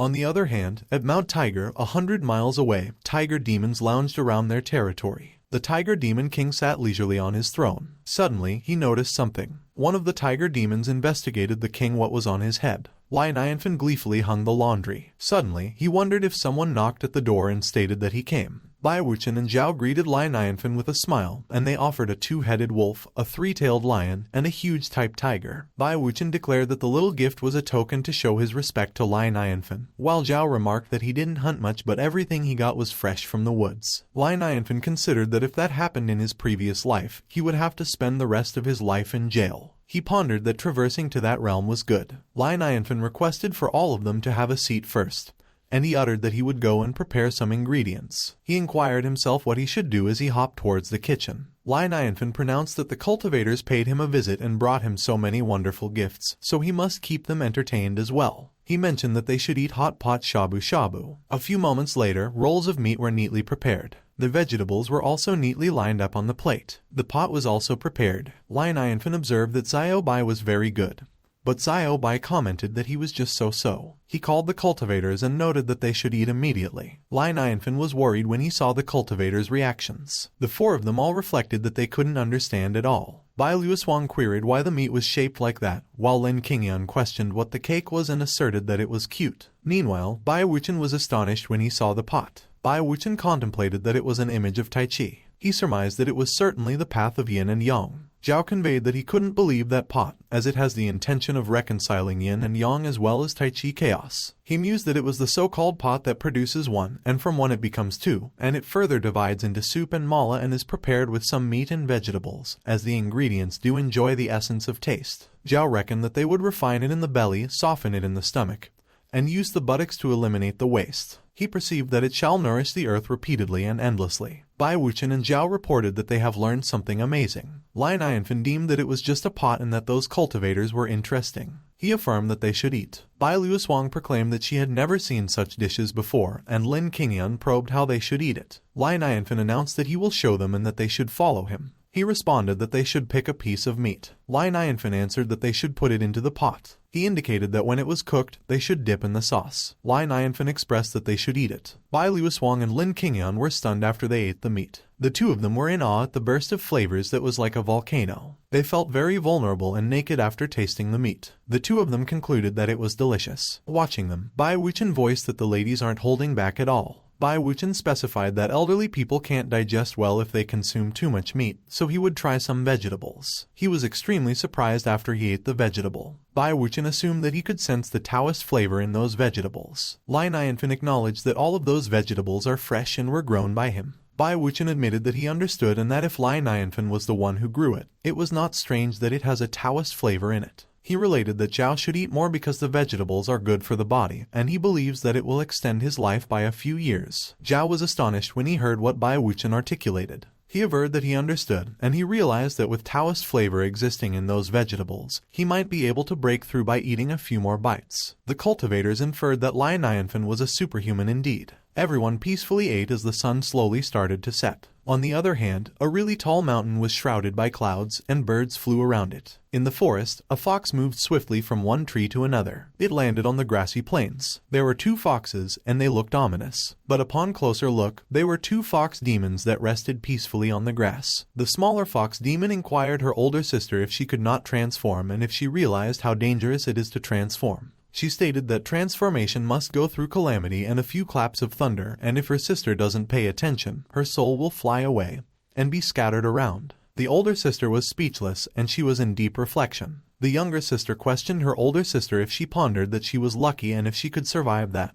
The two of them continued to walk side by side in the forest. The younger sister remarked that even if her older sister survives, her previous year of cultivation will also be lost, and she will have to start from scratch. She inquired what would happen if her older sister was picked up by a wretched uncle at that time. The older sister queried the younger sister if she couldn't say something positive, and the younger sister added that it was because if the older sister succeeded in transformation, she would be at her weakest, and cultivators from miles around would know about it and gather to grab her demon pill. The older sister inquired the younger sister if she didn't still have her around if she succeeded in transformation and was on the verge of dying, and she noted that the younger sister had to protect her. She stated that the time was up. The older sister quickly ran away while the younger sister called her. She considered that, of course, she was aware that transformation is risky, but that transformation must be completed. The older sister believed that half-human is different, and only by transforming into human form could she only stay by her master's side and serve him. She resolved that she would repay him for saving her life. Suddenly, a powerful lightning bolt struck from the sky. Nianfan inquired why it was raining again. He quickly ran to find shelter from the rain. Nianfan screamed in panic when another lightning bolt struck right behind him. A few moments later, Nianfan found a cave and took shelter. Nianfan questioned himself how there could be such thunder in that world and if the end was approaching.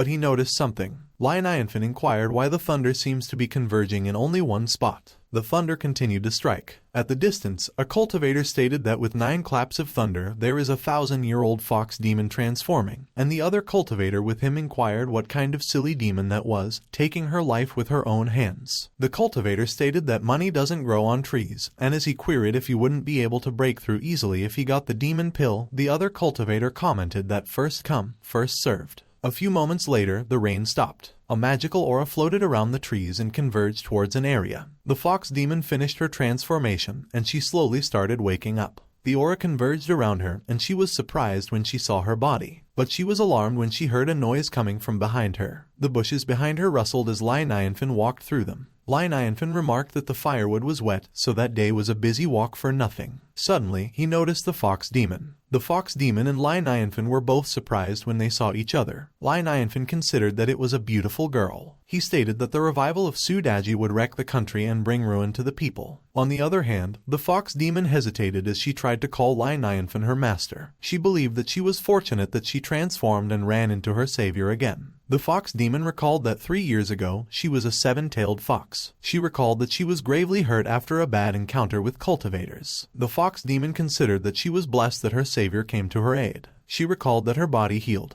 The fox demon realized that not only that, it also only took 3 years for her 9th tail to grow. She reflected that she would thank the Lord for letting her transform successfully and meet her savior again. The fox demon was surprised when Nianfan began removing his clothes. She queried Nianfan what he was going to do. Nianfan bashfully wrapped his coat over the fox demon. The fox demon was puzzled by Nianfan's gesture. Nianfan assured that the fox demon shouldn't worry because he is not a bad guy, so she will be fine. The fox demon was speechless. Nianfan declared that the fox demon was weak at the moment, so he would take her for treatment. He carried the fox demon on his back as they walked out of the forest. Meanwhile, the bushes in the area started rustling. It was the younger fox demon. She considered that Nianfan was a horrid mortal. The younger fox demon believed that although her sister survived the catastrophe, her lifeline was severed. She reckoned that her sister hung on her last breath and wouldn't be able to live more than a month. The younger fox demon surmised that if it hadn't been for Nianfan, her sister would not have chosen to transform and wouldn't have to die. She concluded that before her sister passes away, she must personally send Nianfan to the graveyard.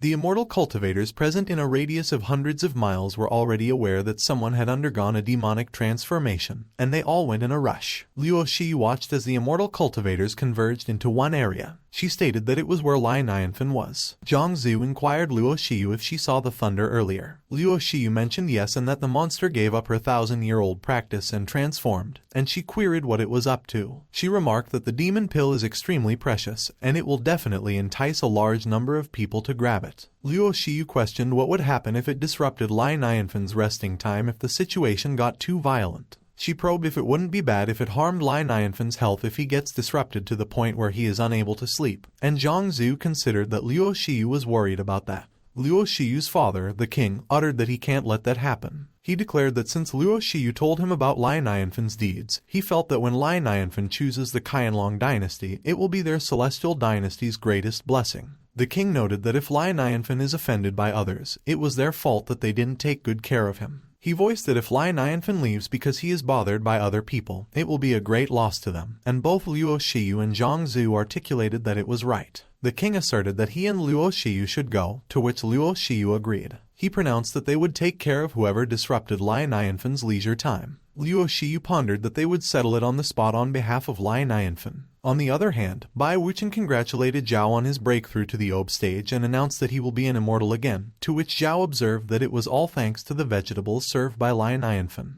Zhao proclaimed that he and Bai Wuchen were in the same position. Bai Wuchen commented that Zhao had only recently broken through, but he had come to Nianfan to be his doorman, so he seemed so laid back. Zhao conveyed that, of course, he did not attempt to dominate the opportunity, and he was only concerned that the flies would disrupt Nianfan's quiet time. Bai Wuchen affirmed that great minds think alike because it is indeed noisy. He interrogated if they should compete and see who could chase away the most flies. Huge explosions simultaneously occurred on the mountain ranges. The cultivators implored for help as they got blown away by the explosion, and they petitioned where the attack came from. Meanwhile, Nianfan carefully placed the fox demon into the bed. He acknowledged that she shouldn't worry because his place is secluded and safe. Suddenly, they heard the loud rumbling noise the explosions had caused. Lai Nianfan confessed that it was nothing and perhaps the thunder earlier wasn't over yet. He repeated and disclosed that his place is secluded and safe. The fox demon emphasized that she would listen to her master. Lai Nianfan revealed that the fox demon has been gravely hurt and her life's in jeopardy, and as he beseeched her if he could help her heal, she responded that she would listen to her master. Lai Nianfan informed that the fox demon should take a rest,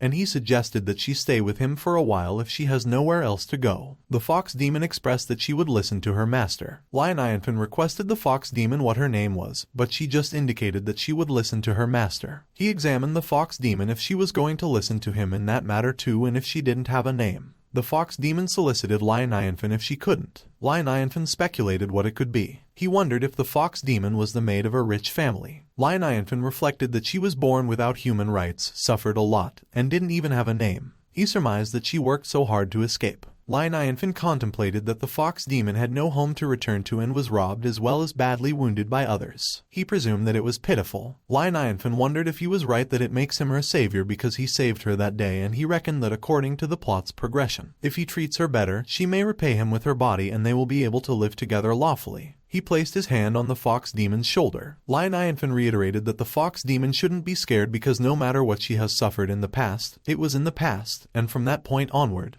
he will take care of her. He specified that if the fox demon didn't have a name, he would call her Dai, and he solicited her if that was okay. Dai deduced that it was the name given by her master. She recounted that she would listen to her master. Dai looked up and was about to confess something to Lai Nianfan. But Lai Nianfan was already by the door, and he testified that he would go get the meds ready. Lai Nianfan closed the door behind him. Outside, Lai Nianfan detailed that he had never been alone in a room with a girl and chatted so close before, and he wondered if Dai would think that he was a frivolous man. Lai Nianfan concluded that he was nervous. He gauged that his friendliness must have come across clearly to Dai. Lai Nianfan apprised that he should never mind it and that he should get the meds ready. Inside, Dai was speechless. She smiled brightly. Dai was happy as she narrated her name. On the other hand, Bai Wuchen and Zhao stood side by side. Zhao communicated that if it weren't for Lin Qingyun's help, they, two old men, couldn't have kept so many immortal cultivators from rushing there, and it was a difficult matter. Lin Qingyun imparted that the seniors were too polite because, in that matter, their interests were the same. She clarified that if the three of them joined hands, wild fishes below the Ob stage were unable to approach Lai Nianfan. Suddenly, Luo Shiyu appealed Lin Qingyun, who she referred to by wild fishes. The three of them were all astonished when they saw that the king was with Luo Shiyu. They whispered that the Holy King has come in person. Bai Wuchen, Zhao, and Lin Qingyun greeted Luo Jinghong. Luo Jinghong acknowledged their greetings. He considered that although each of the sects has its own formation, they are all subject to the Qianlong celestial dynasty. Meanwhile, Bai Wuchen, Zhao, and Lin Qingyun were reflecting that although Luo Jinghong is sparse in talent and knowledge, he is still pure blood royalty and is a top existence in the Qianlong celestial dynasty, so they couldn't believe that he actually left the palace and came over there in person. Luo Jinghong suddenly wondered since when those two old men had broken through to the Ob stage. He pondered since when the Ob stage was easy to break through. Luo Shiyu noticed the troubled expression of Luo Jinghong. She mentioned that she believed Lai Nianfan helped them. Bai Wuchen immediately responded that Luo Shiyu was right and that Lai Nianfan helped the 10,000 Sword sect in destroying the Sword Demon. Zhao interjected and stated that Lai Nianfan served him a hot pot, assisted him in breaking through, and extended his life. Lin Qingyun also added that Lai Nianfan taught her the wisdom of the Great Truth Journey to the West, and she was fortunate enough to hear it and greatly benefited from it. Luo Jinghong considered that he was envious, but he thought that he can't say that he is envious. Luo Jinghong noted that although they drove away some of the cultivators, there must still be more people rushing there. He suggested that they should go visit Lai Nianfan and see if there is anything else they could do. Lai Nianfan's residence was still peaceful, just like before. A few moments later, Luo Jinghong stood in front of Lai Nianfan's door. Suddenly, Luo Jinghong noticed the jade pendant on the door. He remarked that it was the jade pendant that he gave to Luo Shiyu. Bai Wuchen stated that it was Luo Jinghong's phoenix pendant, and it seemed like Lai Nianfan carved it again, while Zhao commented that it was no wonder the phoenix flew out of it previously, as it was a rotten stone that had been transformed into a treasure. Luo Jinghong inferred that the jade pendant must be considered too low-end by Lai Nianfan, and that is why Lai Nianfan didn't invite them when anything good happened. He considered that he was despised by Lai Nianfan, so he would have to make up for it. Suddenly, Lai Nianfan inquired what had brought them all there, and as he observed that it was lively, Bai Wuchen explained that they happened to meet at the foot of the mountain and came there together. Luo Jinghong was surprised, and he immediately turned to face Lai Nianfan. Luo Shiyu introduced Luo Jinghong to Lai Nianfan and stated that he is her father, and Luo Jinghong greeted Lai Nianfan. Li Nianfan was horrified when he realized that it was the national leader. He quickly bowed respectfully to greet Luo Jinghong, and Luo Jinghong did the same. Li Nianfan expressed that he happened to have something there and would like to ask them all for advice, and as Luo Jinghong noted that Li Nianfan was too polite, he requested that Li Nianfan let them know if there is anything else they could do for him and mentioned that they are willing to die the most heinous death for principles. Lin Qingyan remarked that Luo Jinghong was right because whether it is a cultivator or monster that attacks for fun, they will kill anyone who dares to disturb Li Nianfan with no mercy, and they will make sure that his house stays peaceful.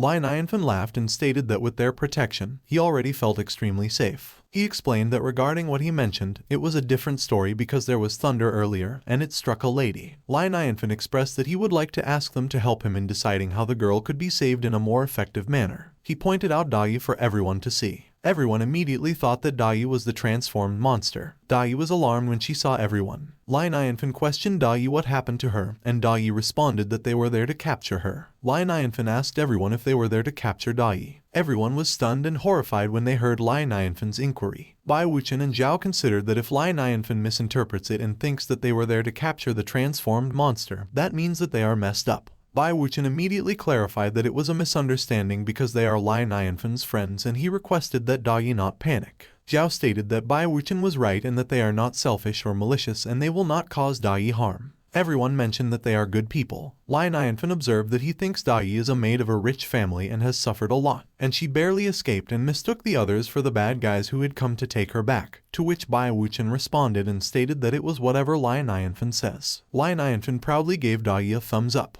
Dai expressed that since Li Nianfan says that they are good people, she will listen to Li Nianfan. Li Nianfan stated that regrettably, Dai was struck by thunder and is currently severely injured. He mentioned that they should check to see if they were able to help with a cure because that will be a big help for him. Lin Qingyan considered that as a result of being struck by thunder, Dai's vitality has been snuffed out, much like a dead tree, so it's an unrecoverable situation. She apologized to Li Nianfan and was about to explain the situation, but she was cut off. Li Nianfan explained that if he does it himself, it will require some handwork, footwork, and time. Lin Qingyan was surprised when she heard what Li Nianfan mentioned. Meanwhile, Li Nianfan stated that Dai was a good girl and that the medicine was a little bitter, so she had to endure it. Dai started to emit a glowing aura after she drank the medicine. Everyone was astonished when they saw the effect of the medicine. Lin Qingyan considered that the fox demon was clearly destined to die, but with just a bowl of medicine, it has turned the world upside down. She thought that it was thunder and it was equivalent to taking people's hands off the great truth, so she wondered what kind of existence Li Nianfan was. Meanwhile, Li Nianfan was in awe as he looked at the glowing Dai. He was thinking that it turned out that when beautiful women take medicine, they glow. Lin Qingyan called Li Nianfan and stated that they have a lot of elixirs in Lingan Immortal Pavilion,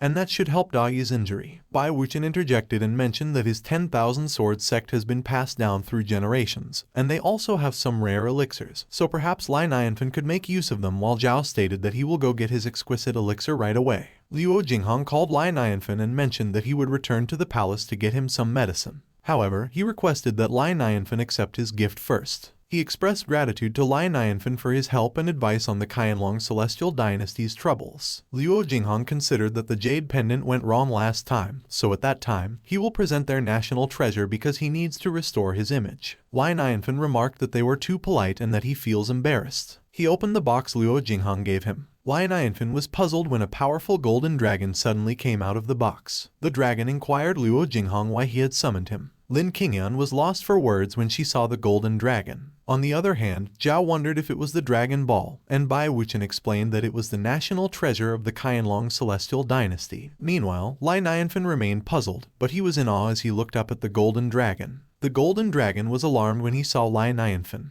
It quickly returned to the Dragon Ball in Li Nianfan's hand. Luo Jinghong was stunned that his Qianlong Dynasty Dragon Ball, a national treasure, was hiding. Lin Qingyan mentioned that the spirit of an ancient fire dragon was used to refine the Dragon Ball, and it was the Qianlong Celestial Dynasty's greatest treasure, and it has always been an uptight character, so rather than saying the Holy King owned the Dragon Ball, it was better to say that it was the opposite.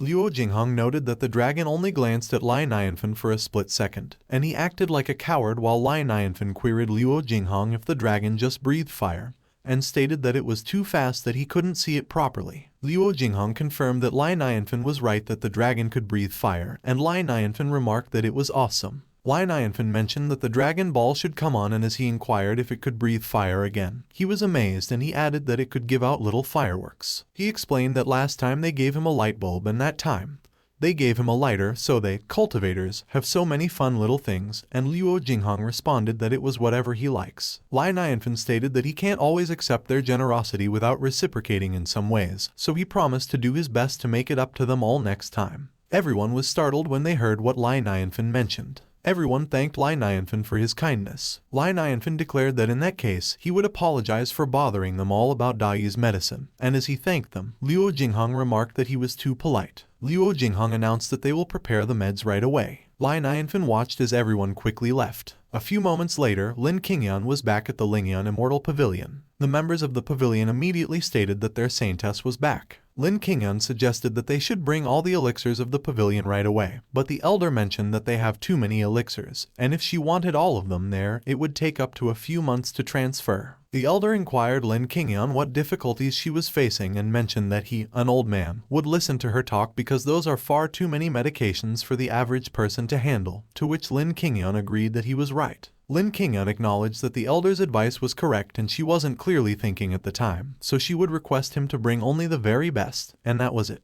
The elder was taken aback that he excessively teared up when Lin Qingyan mentioned that that was it. At that same time, in Lai Nianfan's home, he stated that Dai should look because it was his meticulously maintained garden. He explained that although it was not big, for the living of 2 people, it was more than enough. Lai Nianfan introduced Blackie and mentioned that although Blackie doesn't belong to a specific species and has an average appearance, he is obedient. He also introduced Xiao Bai, and as he explained that he is in charge of handling their yard and Dai was free to ask a favor from him whenever she needed, Xiao Bai greeted and paid his respect while addressing Dai as the mistress. When Lai Nianfan heard how Xiao Bai addressed Dai, he questioned Xiao Bai what nonsense he was spouting. Meanwhile, Dai was extremely overwhelmed as she wondered if it was the god dog and magical artifact. She considered that there were herbs everywhere in that yard, and she wondered if it was normal. Dai reflected that she initially anticipated repaying Lai Nianfan's kindness by accomplishing her transformation and having children for him as well as blessing him forever. However, in light of the current circumstances, she was left wondering how it was repaying Lai Nianfan's generosity when she was obviously riding on his coattails. While Lai Nianfan reprimanded Xiao Bai and stated that he can't call Dai mistress, Dai wondered how it was that such a magically wonderful big shot likes her. Dai inquired Lai Nianfan if she could really stay there, and Lai Nianfan questioned Dai what she was talking about. Lai Nianfan assured that, of course, Dai could stay there, and if she doesn't mind, that will be her house forever. Dai loudly declared that she will serve Lai Nianfan nicely, but Lai Nianfan bent down in front of Dai and gently called her name. He conveyed that Dai doesn't have to serve anyone anymore and that they are equal. Dai was moved when she heard what Lai Nianfan mentioned about being equal, but she expressed that she doesn't know. Lai Nianfan was stunned when he heard what Dai expressed.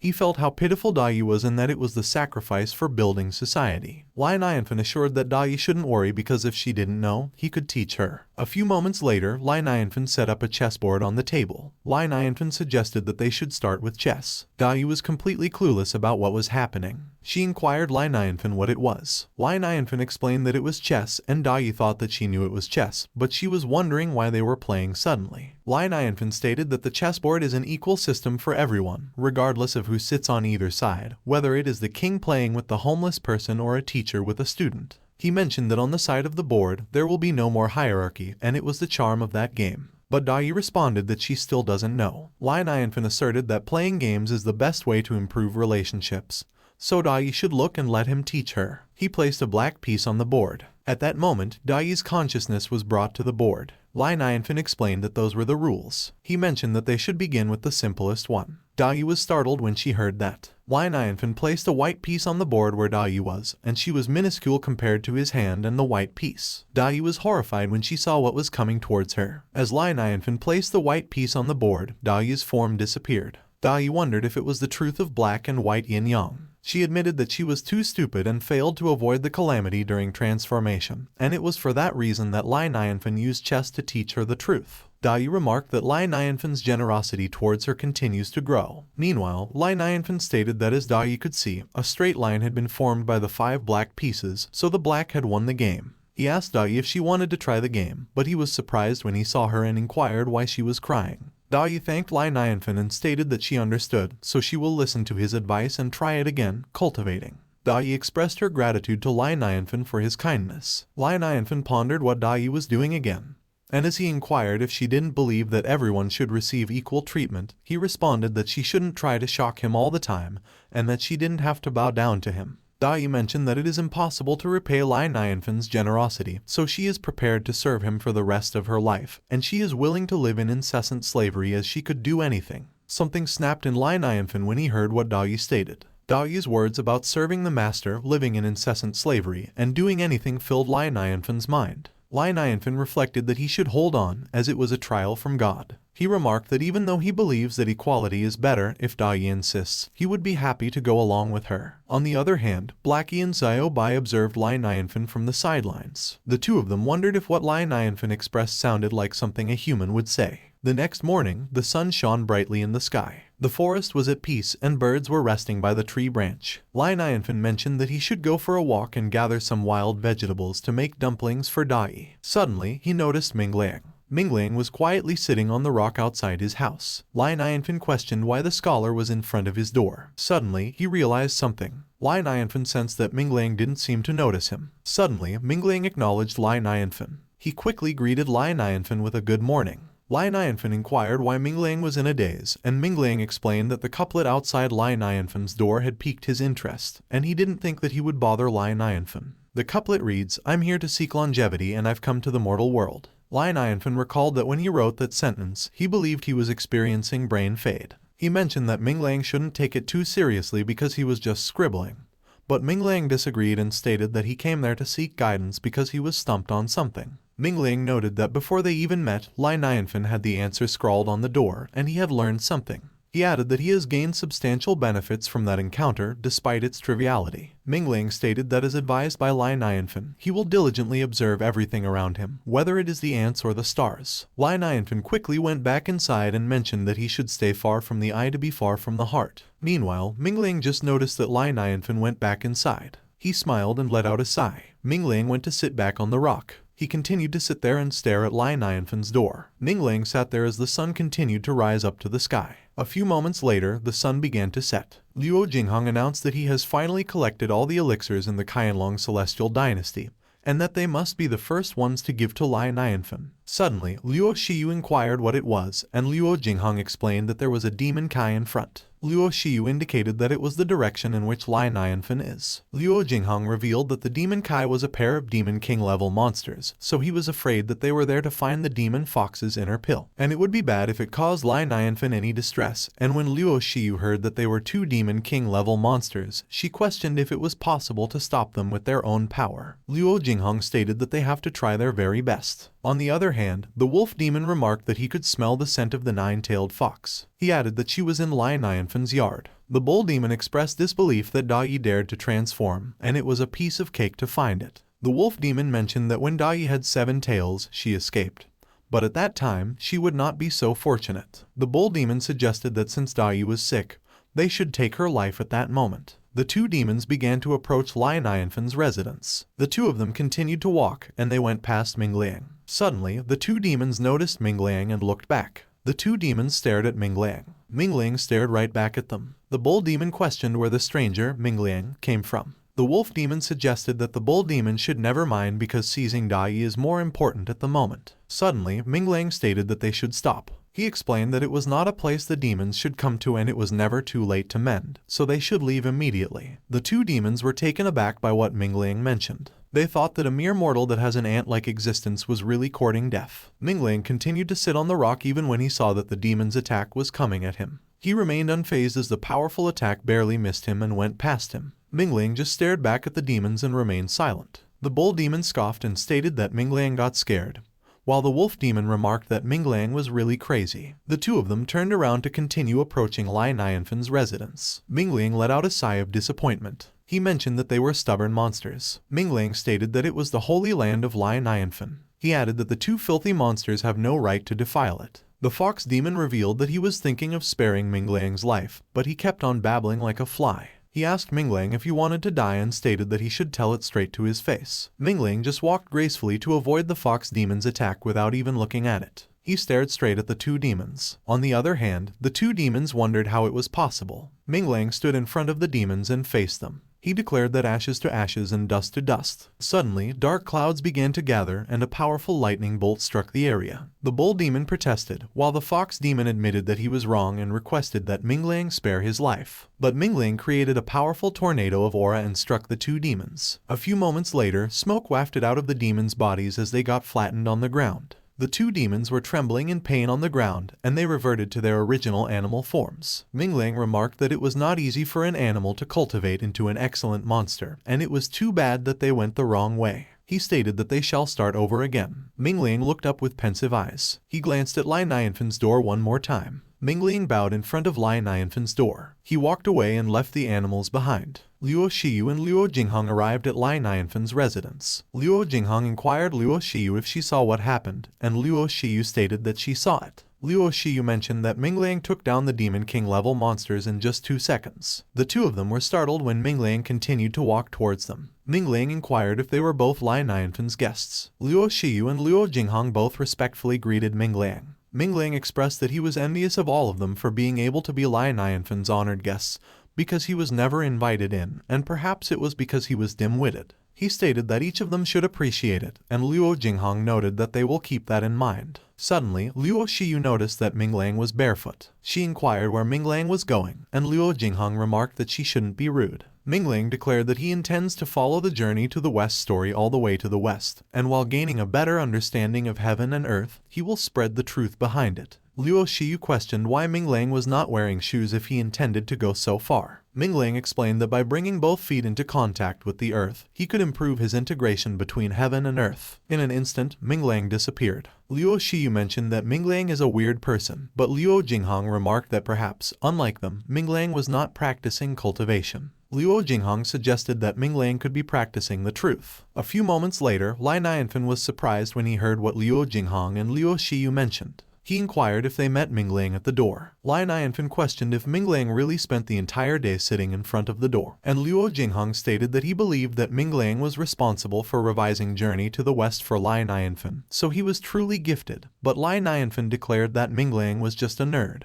Lai Nianfan remarked that Minglang continues to ask about longevity every time he opens his mouth, and he has explained it very clearly, but he wonders why Minglang is unable to understand it. Holding the elixir storage, he noted that he still hasn't expressed his gratitude for the herbs they sent him, but he noticed Luo Jinghong and Luo Shiyu's reactions. Lai Nianfan inquired what happened to them all. Luo Jinghong and Luo Shiyu were both astonished when they heard Lai Nianfan mention the truth of longevity. They believed that what Minglang learned from Lai Nianfan was the truth of longevity, so it was no wonder it was great while Lai Nianfan questioned them if it was their immortal cultivation world space storage device and stated that it was incredible. Suddenly, Lin Qingyun called Lai Nianfan, and as she inquired if he was at home, she remarked that she noticed that the door wasn't shut, so she walked right in. Lin Qingyun was surprised when she saw Lai Nianfan was holding a storage bracelet. She looked at the storage bracelet intently to confirm what it was. Lin Qingyun was surprised when she recognized the space jade bracelet. She considered that the Qianlong Celestial Dynasty even brought out their underwear there, and fortunately, she also had the most precious elixir from the Lingan Immortal Pavilion with her when she left.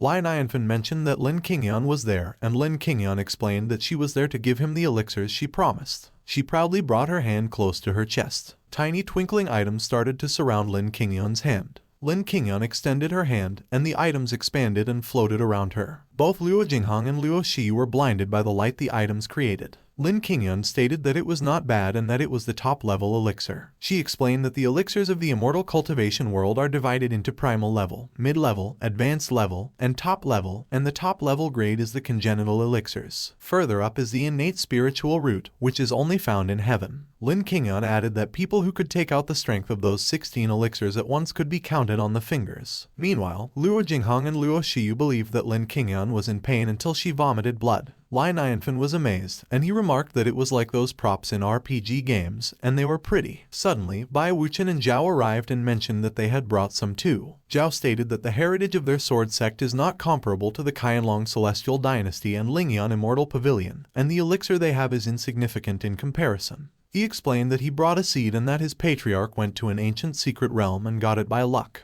Luo Jinghong inquired Zhao if he was right that the generation of Zhao's patriarch was at least 1,000 years old, while Luo Shiyu questioned what kind of seed could survive that long. Zhao replied that he didn't know. He noted that when he was young, he was very naughty, and he noticed that the seed is impervious to swords as well as the elements of water and fire. Nianfan remarked that it was interesting because although it appears to be in a state of fake death, it was in fact alive and well. He inquired Zhao if he was really giving him that and stated that he really wanted to try to revive it, to which Zhao replied that he could do whatever he liked. Nianfan believed that it was a seed that had lived for hundreds of years and was neither scared of fire nor of water, and he is a person who has been assigned the title of ultimate farmer by the system, so he should sow the seed and watch it grow. He suddenly recalled something. Nianfan mentioned that they have brought so many treasures, and he has prepared some insignificant gifts for them all. Everyone was immediately moved when they heard about the gifts. A few moments later, Nianfan came back. He stated that the tea tree in his backyard has grown to maturity, and although it wasn't much, he planted it himself, so it's fresh and healthy. Nianfan handed the packs of teas to the cultivators. Luo Jinghong and the others thanked Nianfan for the tea and mentioned that they were leaving.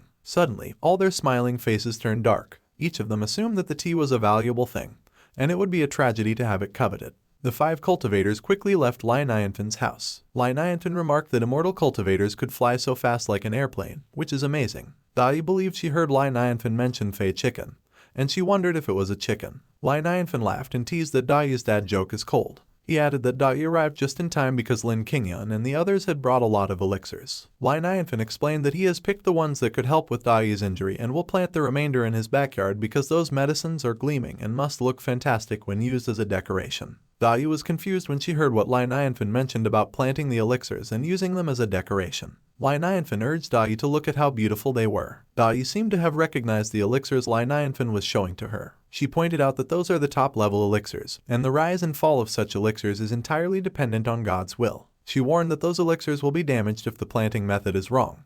But Nianfan just laughed and teased that she was underestimating him. Nianfan reminded Dai not to judge a book by its cover because he has lived there for 5 years and grows all his own food, such as white cabbage and potatoes. Dai wondered how Nianfan could compare the cabbage and potato with the elixir. Nianfan invited Dai to come because he will let her see his vegetable farm. Dai speculated that although Nianfan is not immortal, she doesn't know if he is a simple person or a silly person for comparing those elixirs with a cabbage. She stepped into Nianfan's garden. Dai was caught off guard by the overwhelming pressure of the air that greeted her. The pressure was so strong that Dai had to steady herself against the wall. Dai questioned herself if it was the Taoist flow. She realized that it was just the remnants of a Taoist flow. But she recalled that according to legend, when one fully comprehended the truth and achieved an otherworldly state of mind, the traces of his Taoist flow would be left behind in the world and would be referred to as the remnants of Taoist flow. Dai reflected that the Taoist flow in the backyard was slightly different from the one on Nianfan, so she pondered what was there and how come such strong traces of Taoist flow were there. While Dai was contemplating what the level of the person who left that Taoist flow trace was, Nianfan called her. Not getting any response from Dai, Nianfan called her again. He wondered why she stopped talking and if she was not feeling well again. To which Dai replied no. Dai apologized and explained that she was too shocked. Nianfan laughed and remarked that despite his lack of proficiency in other aspects, he is confident in his abilities in that backyard. He noted that there have been a lot of guests recently, but he has never taken them to the backyard, so after the dogshit system, Dai was the first one to enter there. Nianfan instructed Dai to look because it was where he was going to plant the 16 elixirs, and he inquired about what she thought about it. He queried if she liked it. Meanwhile, Dai pondered if system was the immortal's name, and as Nianfan repeated his query if she liked it, Dai concluded that it wasn't the level of an immortal at all and that it is a level far above immortal. Nianfan told Dai not to daydream. He encouraged Dai to come on. Dai was surprised when she saw the vegetables Nianfan was growing. She was stunned when she saw the elixir-level cabbages. Dai also saw the elixir-level potatoes. She also saw the elixir-level watermelons. Dai realized that it was no wonder that even the most ordinary of objects could take on a divine quality in that environment, which is filled with Taoist flow. Suddenly, Dai noticed the pond. Her attention was caught by the ripples at the surface of the pond. Dai speculated if there were fish in the pond. Suddenly, a tortoise jumped out of the water. Dai wondered aloud if that was a tortoise. Nianfan confirmed that it was a tortoise, and the fishmonger gave it to him. He explained that it was called the old tortoise, and when he brought it there, it was only the size of his palm, and it grew so big in less than 1 month. Dai was astonished when she heard that it grew in 1 month. Nianfan admitted that he was concerned that there might be monsters in the pond, so he took the tortoise and put it in to see if there were any, but he was so foolish because there was no way there could be monsters in his yard. But on the other hand, Dai acknowledged that she was the one who was foolish because she was actually worried that such an immortal entity would be unable to properly plant the elixirs. Dai recognized that her vision was lacking, and she questioned how she was qualified to doubt Nianfan. She reminded herself that she must always remember that Nianfan's idea is always right in the future. A few moments later, Nianfan successfully planted the seed in the ground. Nianfan excitedly watered it. Dai inquired what it was, and Nianfan explained that it was the seed given by Zhao, which is said to be thousands of years old, and he didn't know if it could still germinate, so they should try it. Nianfan expressed that he is looking forward to it and what it will grow into. Nianfan's courtyard was abundant and peaceful. Suddenly, a colorful cloud hovered over the area. Riding on it was the Immortal Palace Saintess, Qin Manyan. Qin Manyan's disciple wondered if they were going to catch the nine-tailed demon fox too. Qin Manyan denied. She explained that unlike the blood of other mortal creatures, the celestial fox's blood is ancient and unique, and a small amount of the nine-tailed fox's blood is said to cleanse and sharpen the marrow, as well as give nutrition to the mortals. She continued that it is more difficult for a fox to have 9 tails than it is for a mortal to become immortal, and many people believe that the rare, 9-tailed fox was extinct after thousands of years of not seeing one in the wild. Qin Manyan added that out of nowhere, the 9-tailed demon fox reappeared and even transformed so it would continually be coveted by greedy people. She emphasized who would do it if the Immortal Palace didn't take the initiative to protect it, and her disciple understood that they were there to protect the 9-tailed demon fox, so she will try her best. Qin Manyan agreed that the disciple was right, and only if the 9-tailed demon fox stays in Immortal Palace will she be protected. She reiterated that only they, the Immortal Palace, have the ability to keep the 9-tailed demon fox safe. Qin Manyan's disciple noticed the gate of the Qianlong city. She identified that it was the palace of the Qianlong celestial dynasty, so they have arrived. Qin Manyan declared that since they have arrived on the territory of the Qianlong celestial dynasty, they should inform the landlord first, so they must first visit Luo Jinghong. She decided they would consult Luo Jinghong about the appearance of the 9-tailed celestial fox on Earth and its whereabouts. Luo Jinghong contemplated what he should do at the moment. He remarked that if the situation persists, those immortal cultivators will eventually find their way to Nianfan's courtyard. Zhang Zhu inquired how long the array created by the Lingan Immortal Pavilion and the 10,000 sword sect could last. Luo Jinghong replied that it was almost reaching its limit, and not only will the immortal cultivators rush there, but the small and big groups of monsters like wolves and tigers will also hurry there. He added that they don't even know if it was a male or female, and everyone was adamant about devouring the 9-tailed celestial fox alive. Luo Jinghong wondered what they should do about it if it bothered Nianfan. Suddenly, Luo Jinghong's attendant called him and informed him that the Yuanying cultivator from the Immortal Palace was there. Both Zhang Zhu and Luo Jinghong were surprised when they heard about the Yuanying cultivator. Luo Jinghong commented that even the people from the Immortal Palace came. He queried what he was waiting for and urged that he should hurry up and welcome the cultivator. Luo Jinghong apologized to Zhang Zhu for making her brew the tea on her own and suggested that the southern borders offer the best black tea, so they should use that. Zhang Zhu replied that she understands, but she wondered where Luo Jinghong put that tea. On the other hand, Qin Manyan landed on the rooftop. She looked so graceful as she landed. One of Luo Jinghong's attendants wondered if Qin Manyan was a fairy, and another attendant chided that he is an idiot because she was the saintess of Immortal Palace, Qin Manyan. When the attendant heard that Qin Manyan was a saintess too, he pondered who was better compared to the saintess of Lingan Immortal Pavilion, and the other attendant explained that Immortal Palace people are entitled to refer to themselves as Immortal, and it was not a sign of egotism. The attendant added that they are only one step away from being immortal, and it is one of the most powerful forces in the world of cultivation. Luo Jinghong remained silent as he anticipated Qin Manyan's next action. Qin Manyan expressed her hope that Luo Jinghong is in good health. Luo Jinghong inquired what the purpose of her visit was. Qin Manyan replied that Luo Jinghong clearly knows why she was there and that she came for the 9-tailed celestial fox. Luo Jinghong was stunned when he heard what Qin Manyan stated. He remarked that in 1,000 years, the 9-tailed celestial fox has not appeared, and that piece of news is unusual, so he is afraid that it is a rumor and it is untrustworthy. Qin Manyan narrowed her eyes at Luo Jinghong. She insisted no and explained that the Silver Moon Demon King broke the news at that time and he has been pursuing the Fox clan for an extended period, and is familiar with them, so it should be reliable. Qin Manyan suspected if he hid it on purpose and if it was possible that he already knew the location of the 9-tailed celestial fox and chose not to tell her. Luo Jinghong realized that he was too careless and wondered if everyone in the Immortal Palace was so outspoken. He quickly changed the subject and suggested that they have a cup of tea while conversing. Meanwhile, Zhang Zhu was at the treasure pavilion. She relayed that Luo Jinghong instructed to serve Qin Manyan with the finest tea. Zhang Zhu saw a tea on display. She confirmed that it was the right one, the Southern Frontier's tribute. Zhang Zhu declared that she will send it right away. But suddenly, she noticed the bag of tea that Nianfan gifted to Luo Jinghong. Zhang Zhu wondered what it was. She was surprised when a bright light escaped from the bag as soon as she opened it. The tea leaves in the bag looked so vibrant and were sparkling. Zhang Zhu pondered what kind of tea it was and admitted that she had never seen it before. She looked so excited as she looked at the bag of tea that was from Nianfan. Zhang Zhu looked glum when she looked at the Southern Frontier's tribute. She concluded that she knew it. On the other hand, Luo Jinghong queried what the purpose of the Lin Immortal Palace in pursuing the nine-tailed celestial fox was, and Qin Manian explained that the nine-tailed celestial fox is the world's closest creature to the immortal sand. It also has the best chance of becoming one. Qin Manian mentioned that they would like to ask the nine-tailed celestial fox to join the Lin Immortal Palace, and they will do their best to cultivate her and help her become immortal. Luo Jinghong responded that he understood.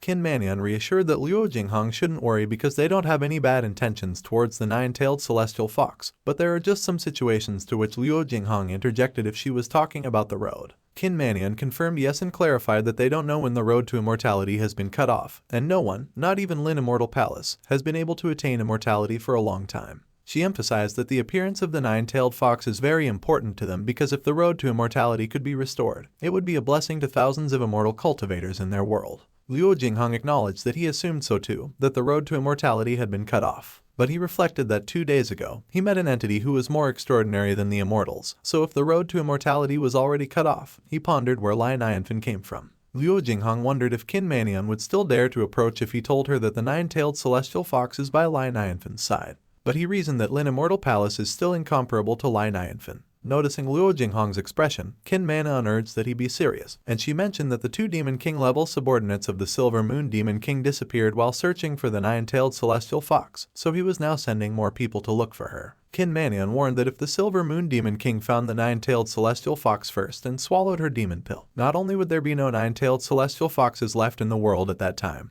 but they would even be incapable of dealing with the Silver Moon Demon King. She insisted that Luo Jinghong take the matter seriously, and Luo Jinghong assured that he understood what she was saying. As Luo Jinghong was about to continue, he was cut off when Zhongzhu invited Qin Manian to have some tea. Qin Manian thanked Zhongzhu. Luo Jinghong explained that it was a rare variety of tea, and given the opportunity that day, he would like to invite Qin Manian to taste it as well. Qin Manian suggested that they should let her have a sip then. She was surprised when she took a closer look at the tea. The tea was vibrant and sparkling. Qin Manian complimented that it was indeed a good tea. Luo Jinghong laughed as he concluded that his tea collection is indeed extraordinary because even Qin Manian admires it. But when he looked at the tea, he realized that it was not the tea in his collection. Luo Jinghong wondered if it could be the tea given by Nianfan. Qin Manian wondered what is the most important point in the process of cultivation. She was suddenly transported into a garden. Qin Manian concluded that the most important point was not about spiritual strength and not about whether one is gifted or not. She noticed the falling leaves and glanced over her shoulder. Qin Manian looked up at the sky. Her eyes went wide when she saw what was in the sky.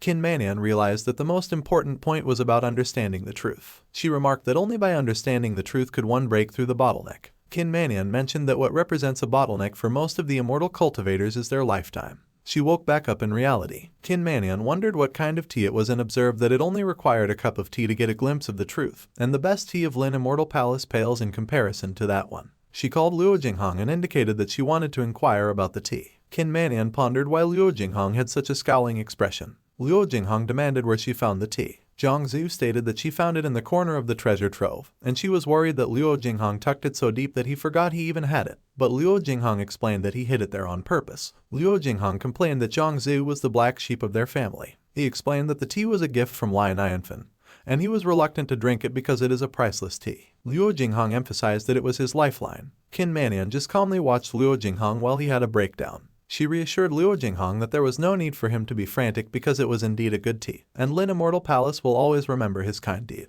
But Luo Jinghong inwardly grumbled that no one cares and Qin Manian should get lost. Qin Manian commented that several immortal dynasties have been hoping for years to establish a partnership with Lin Immortal Palace, but only Luo Jinghong had the ability to exchange those kinds of valuables. She suggested that Luo Jinghong give her more of that tea for the elders of the Lin Immortal Palace to taste it and added that she is sure that the entire Lin Immortal Palace will be impressed by the Qianlong Celestial Dynasty. Qin Manian assured Luo Jinghong that Lin Immortal Palace will not steal his belongings and that they are willing to trade something else in exchange, but Luo Jinghong simply snapped at what she implied in a fit of rage. Luo Jinghong exploded if she still wanted to trade when she drank his lifeline. He kicked Qin Manian out of the room. Qin Manian's disciple inquired what happened and how the Qianlong Celestial Dynasty could act so rudely to her. Qin Manian emphasized that, like she mentioned, those celestial dynasties who sought to gain the favors of Lin Immortal Palace lined up from the south to north, and she wondered about the whereabouts of the nine-tailed demon fox, but the Qianlong Celestial Dynasty decided to intentionally keep it a secret. She speculated that there must be a big secret hidden there. Qin Manian's disciple queried about the big secret, and Qin Manian recalled that Luo Jinghong mentioned a master lie earlier,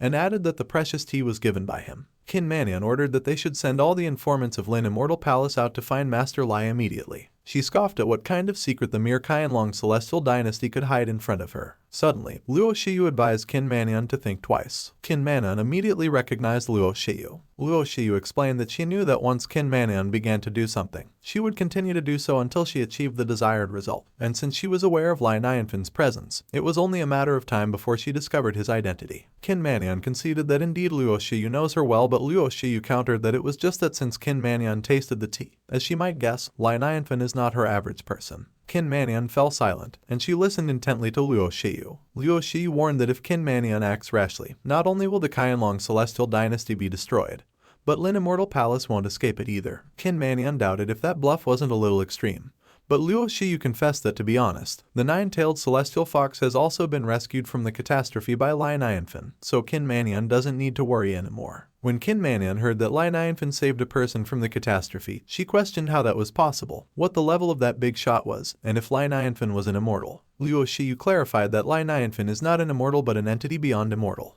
A few moments later, Luo Shiyu and Qin Mannion went to the bustling town. One of the men walking down the street was stunned and was not looking where he was walking. He was so distracted that he bumped into the chest of a lady. The lady snapped if he was blind and if he had lost his mind. The man admitted yes and that he had lost his mind. Distracted by the beauty of Qin Mannion and Luo Shiyu, the man exclaimed what person would remain unscathed if they encountered a fairy. Qin Mannion remarked that those were all ignorant and vulgar people, and she questioned why she brought her there. Luo Shiyu comforted Qin Mannion shouldn't be mad because Lai Nianfan despises being disturbed. Hence, it is inappropriate to bring her to visit. She promised that Qin Mannion will be able to understand when she sees it. Qin Mannion reflected that for more than 1,000 years, the path to immortality has been shut, yet Luo Shiyu asserted that there is a person beyond immortals, and if that was true, it will have a profound effect on the world of immortals. She speculated if there was another person and what kind of person he is. Luo Shiyu informed her that he is a book boy of Lai Nianfan. A few moments later, they arrived at the tea house. The tea house was filled with customers. At the center of the stage, there was an empty seat. Qin Mannion wondered if they were listening to storytelling. She questioned why Luo Shiyu didn't go to the private room on the second floor when she is a princess. Luo Shiyu stated that when listening to that gentleman's storytelling, the socioeconomic status of the listener is irrelevant, and Qin Mannion will understand after listening. Qin Mannion noticed Minglang walking past them. Minglang was barefoot, and his feet were filled with bruises. Qin Mannion was surprised when she realized where Minglang was heading. Minglang calmly walked up the stage. He declared that they will continue the story from the previous chapter. Minglang introduced that they will talk about Sun Wukong. He revealed that it would be about how Sun Wukong wreaked havoc in heaven. Minglang stated that Sun Wukong ate all the peaches in the peach forest. He explained that the Jade Emperor was enraged, so he sent the 4 heavenly kings, along with Heavenly King Lai and Prince Nezha, to raise a force of 100,000 heavenly soldiers and instructed that they should go to Mount Huiguo and surround Sun Wukong, catch him, and dispose of him. Luo Shiyu listened calmly to Minglang's story while Qin Mannion's eyes were wide in surprise. Qin Mannion was too stunned and focused on the story. Slowly, the lights hanging on the ceiling scattered its spark. 2 sparks collided with each other for a moment and proceeded to separate ways. Those sparks materialized into the images of the fight between Prince Nezha and Sun Wukong. Prince Nezha, along with the heavenly kings, charged towards Sun Wukong. Sun Wukong swung his staff at his enemies. His staff extended and grew, and it eliminated the group of enemies in one hit. Bodies of the heavenly kings were thrown in the air along with the concrete debris. Qin Mannion speculated if it was the immortal world. She contemplated that with 100,000 heavenly soldiers and 100,000 immortals, their ancestors who became immortals and seniors may be one of the 100,000 heavenly soldiers. Qin Mannion reflected that they spent their entire lives only trying to become immortals, but in the end, they exhausted their lives and got nothing, and in the Heaven Palace,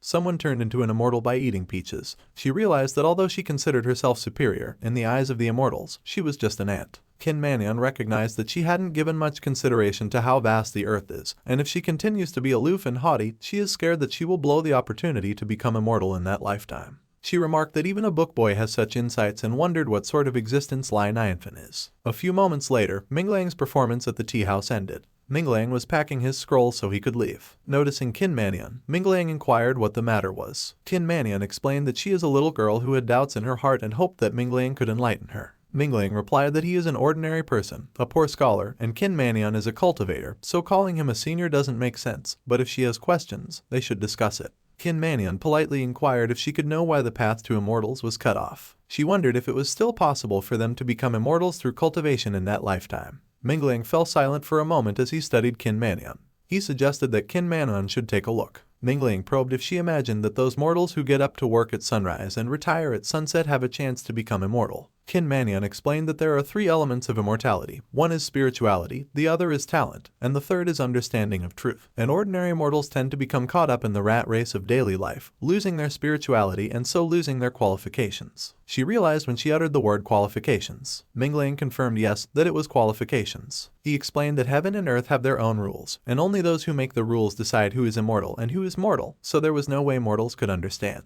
But Mingling remarked that there is a story that records the wisdom of all those avenues, so if Qin Manyan listens to Lai Nianfan's story Journey to the West, she will definitely have some insights. All Qin Manyan could say in response was to address Lai Nianfan as Master Lai. She confirmed that it was exactly that, Master Lai. Evening came, and Lai Nianfan's courtyard was peaceful as always. Dai was walking alone in the forest. Suddenly, her sister jumped at her. Dai was surprised when she saw her sister. Dai's sister exclaimed that she missed her so much. She queried if the mortal didn't bully her, if she was feeling better, if it was more difficult to sleep in a human bed than a cave, and if she was used to it. Dai repeatedly assured that her sister shouldn't worry. Addressing Lai Nianfan as her master, Dai affirmed that Lai Nianfan is very nice to her, so her sister shouldn't have to worry. But Dai's sister was enraged when she heard how Dai addressed Lai Nianfan. She interrogated if she didn't marry Lai Nianfan to repay her kindness and if being a concubine is preferable to being a pet if she cannot be a wife. The sister protested that Dai is a noble 9-tailed fox, but Dai explained that as an immortal, Lai Nianfan treats her with utmost courtesy, so recognizing him as her master is the greatest blessing she has ever had in her life. The sister lamented that it was over and that her sister had been trained. Dai revealed that she brought her sister something good. The sister queried what it was. Dai clarified that it was an apple. The sister pondered what kind of fox likes to eat apples. Noticing her sister's reaction, Dai insisted that the apples grown by Lai Nianfan are not ordinary apples, and she will know after one bite. The sister looked at the apple and was reluctant. She started to take a bite. Meanwhile, Lai Nianfan noticed a light in the forest. The light was so powerful that it illuminated the mountains. The light was coming from Dai's sister. The sister wondered if it was a magical fruit and why there was such a strong spiritual power in it. Without answering her sister's query, she requested that she leave after eating, and she explained that she gave Lai Nianfan's apple to her sister without his consent, so it will be awful if he discovers it. Dai promised that she will see her sister next time. Suddenly, Lai Nianfan appeared behind and called Dai. Dai was startled, and she quickly turned to look behind her. Lai Nianfan inquired what she was doing there. Lai Nianfan inquired whom she was addressing. She stuttered as she attempted to respond. She apologized and admitted that she handed the apple he gave her to her younger sister. He mentioned her younger sister. She explained that her sister was a 6-tailed little fox, and although she looks stupid, she is very obedient and kind, so she would never bite.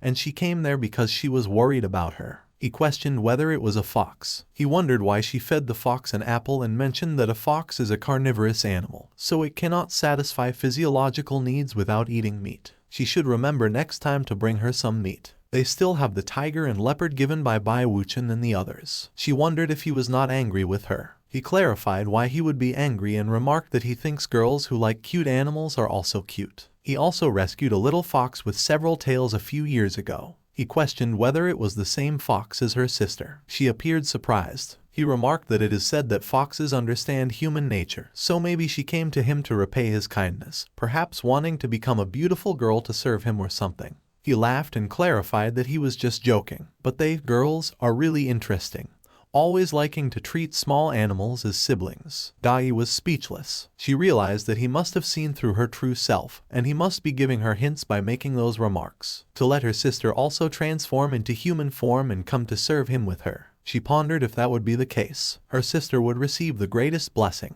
On the other hand, Qin Manyan was at the palace. Luo Shiyu summoned her. She declared that since she already knows that Lai Nianfan is invincible, they should put the 9-tailed celestial fox investigation on hold. Qin Manyan questioned what was the reason they cultivated to become immortals. Luo Shiyu explained that of course it was to become immortal, and she wondered why she raised such a question. Qin Manyan realized that, until that moment, the path to immortality had been cut off, therefore it was a dream. But at that time, Master Lai appeared. There is divine will in the dark. Jin Chanzi has been ranked above the immortal class, but for the transcendence of the world, he reincarnated as a Tang monk, ascetic all the way to the west. That Master Lai must be a Tang monk in that world, and he came there to save them, sentient beings. Luo Shiyu questioned if that was the case. She suggested that journey to the west is the oracle he conveyed to the world as he tells the world that he has come.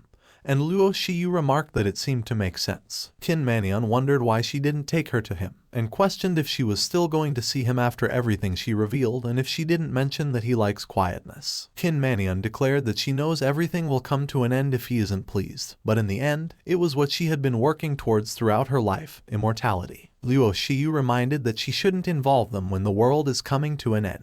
Half an hour later, Luo Shiyu brought Qin Manian to Lai Nianfan's house. Qin Manian remarked that it was an unpretentious and ordinary little yard. Luo Shiyu informed her to let her make something clear: she is only allowed to meet him once, and if he is displeased, she has to leave right away. Qin Manian assured her that she shouldn't worry because she has a sense of propriety. Their footsteps could be heard from the front yard as they walked towards the door. At that time, in the backyard, Dai appeared troubled. They were playing chess. Lai Nianfan looked at her with anticipation. She wondered if she could put it there. He questioned if she wouldn't lose right away if she put it to the left. She apologized. He urged her to think again. She questioned if she could put it there. He responded that she can't put it there either. She immediately apologized. He wondered how come she has practiced for so many days but still has made no progress at all. He emphasized that she has to think about it. As she apologized profusely, Blackie concluded that he deserved to be single. Suddenly, he heard footsteps. He and Xiao Bai wondered if it was a guest. Luo Shiyu greeted Lai Nianfan and introduced Qin Manian as her friend.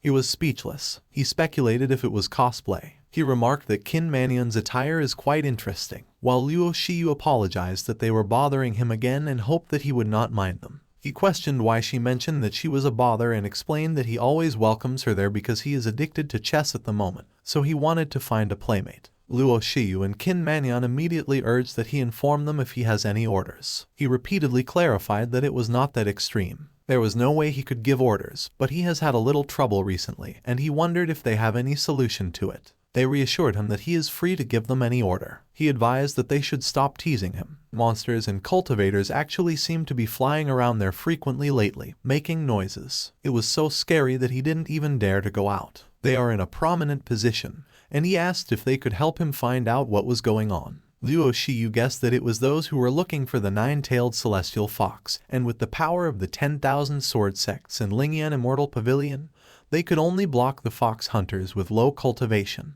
It is indeed difficult to drive away all the cultivators with their strength. Qin Manian concluded that she thinks Lin Immortal Palace needs to stand out and solve that problem, to which Luo Shiyu agreed. Qin Manian realized that he remarked that he was looking forward to their visit, and it turned out that he had long expected that Lin Immortal Palace would come to visit, and was waiting for her. She assured him that he should rest assured. She guaranteed that when he goes out the next day, he will never see them again. He thanked her but mentioned that the way she phrased it sounds a little scary. Suddenly, Dai came out of the backyard. She questioned if he had a guest. He acknowledged her presence. Qin Manian speculated if she could be the nine-tailed celestial fox. Dai was sparkling in her eyes. Qin Manian pondered if Luo Shiyu had not seen Dai and why she was more surprised than she was. Luo Shiyu explained that the nine-tailed celestial fox has suffered a catastrophe and lost all her cultivation base, and she questioned how she got to the savor stage in such a short period of time. Qin Manian was surprised that Dai went from death to savor in a matter of days, and she contemplated if cultivating immortality wasn't just around the corner. She decided that she didn't want to be a saintess anymore, and she is fine with being a foot-washing girl at the master's house. Suddenly, Lai Nianfan remarked that he was just playing chess with Dai earlier,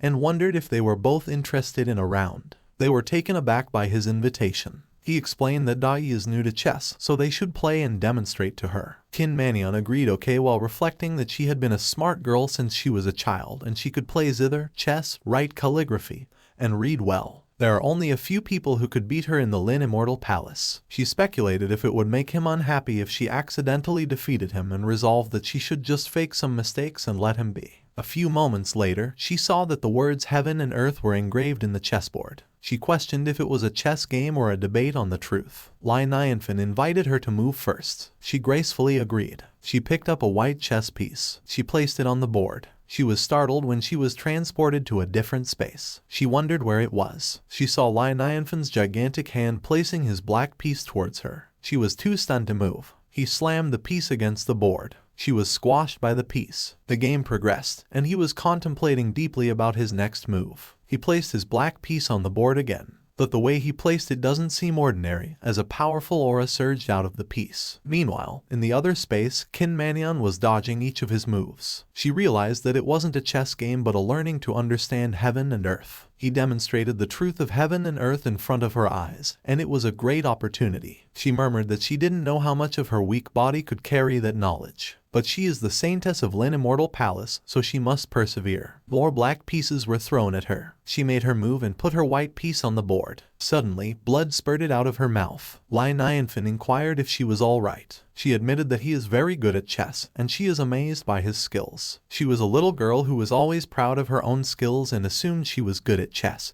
But after seeing his skills, she realized that she had only seen a part of the world and knew nothing about it. She determined no one in that world could become an opponent for him, and she can't hold it anymore, so she thanked him for his advice. Both Nianfan and Luo Shiyu got worried for her. Luo Shiyu considered if her acting was far too excessive in order to impress Nianfan. On the other hand, Nianfan reflected that she only made 11 moves, and she admitted defeat, which he couldn't understand. Dai exclaimed that she was able to make 11 moves. As expected of the saintess of Immortal Palace, she really is great, and she is amazed. But Nianfan retorted how that was great and questioned if even the formation of zygotes could do better. Luo Shiyu concluded that Kin Manion misjudged the situation at that time because he was only concerned with having fun while playing chess. It is disrespectful to fake the play deliberately, and she flattered the wrong side of him so she would seize the opportunity. She proposed that they play around, and he accepted okay. She remarked that playing chess is a compulsory course for the royal family, and she has practiced it since she was a child, so she believes that she is able to make him satisfied. Nianfan doubted if she was that great and asserted that he had to take her seriously then. He made his move and placed his piece on the board. Luo Shiyu was puzzled and horrified when she was transported to a different space. She saw the gigantic piece falling towards her. She realized that she misjudged. Dai was worried, while Kin Manion remarked that it was a bad loss. Nianfan considered what was wrong with the people in that realm and where they got so much self-confidence. He realized that Luo Shiyu was a princess, so he assumed no one dared to beat her since she was a child, so she presumed she was excellent at chess. He added that it was quite pitiful too. Luo Shiyu tried to explain, but he assured her that she didn't need to explain, as he understood, and it was not too late to realize the truth. So she should practice hard in the future and not be ashamed. Dai and Kin Manion agreed and affirmed that they understood it well. Luo Shiyu thanked him and mentioned that she would go back and think about it. He observed that both of them don't look good and asked if they wanted to rest in the house for a while. Kin Manion remarked that she didn't want to bother him, but it was true that playing chess made her mind and body tired, so she would be leaving. He questioned if she got tired after playing chess for only 5 minutes, and he remarked that if that was the case, he would not say much more. He suggested that she rest well. He walked them towards the door. Suddenly, Luo Shiyu tripped on a piece of bamboo. She lost her balance, and she tried to regain it. Kin Manion questioned what happened, and she replied that something tripped her up. They looked back to see what it was. The bamboo was overflowing with aura. They were astonished when they recognized the enlightenment bamboo. Luo Shiyu explained what the enlightenment bamboo was. Kin Manion responded that if she didn't know, it was normal because most people in the world have never heard the word enlightenment bamboo.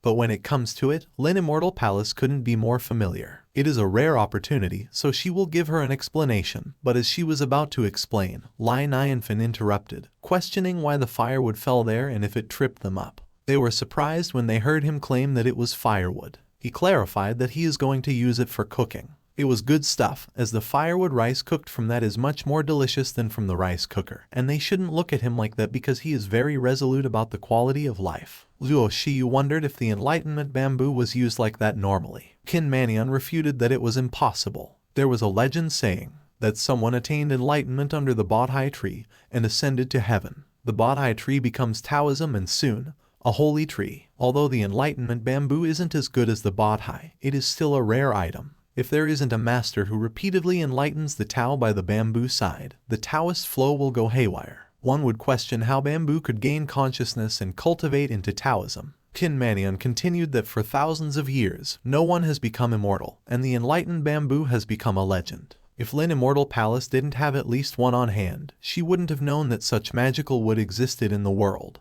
And it actually became firewood, which was a sin. She mused that that day she had a predetermined fate, and it must be her intrinsic mission to allow her to preserve the enlightenment bamboo from being burned. While Nianfan inquired if she was alright, she requested that he pardon her rudeness and questioned whether he could give her that firewood. She explained that the material is rare, and it fits well with her master's tools, so it is important for her. He queried if her master liked handicrafts as well and mentioned that it was also the leftover from his bow-making and it was nothing important, so if she liked it, she could take it. But he doubted if that was enough for her, and she assured that she couldn't thank him enough for that present and there was nothing else she could ask for as it was more than enough. He decided that he will just use the rest as firewood then. Souls came out of the bamboo as they got burned at the fireplace. Kinmanian's face turned dark. She apologized in her mind as she realized that she could only save one of them. Meanwhile, Luo Shiyu contemplated that although she still doesn't know what enlightenment bamboo is, she feels that Kinmanian is a little pitiful. A few moments later, Kinmanian came back to the Lin Immortal Palace. It was up in the mountains, and everything was serene. She landed in their courtyard. She was so graceful. Some of the disciples remarked that their senior sister was back and greeted her. She proceeded to walk towards the altar. She looked up at the carved-out statue of Yao Mengji in the mountain. She greeted it as her master. He questioned if she brought back the nine-tailed celestial fox. She replied that she didn't. He queried why she came back. She responded that she already knows where the nine-tailed celestial fox is at the moment, and she also met a person who is comparable to heaven. He demanded what kind of big shot is comparable to heaven, and she explained that he was an expert who rescued the nine-tailed celestial fox from the catastrophe. He remarked that to be able to save people from the thunder is really amazing, and he probed if he was a virtuous person or an evil one. She replied that he took in the nine-tailed celestial fox, but there is no intention of using it or harming it. He inquired if she believed they could bring it back from him and if that was possible, and she confessed that to be honest, she thinks they have no chance at all to take the fox from him.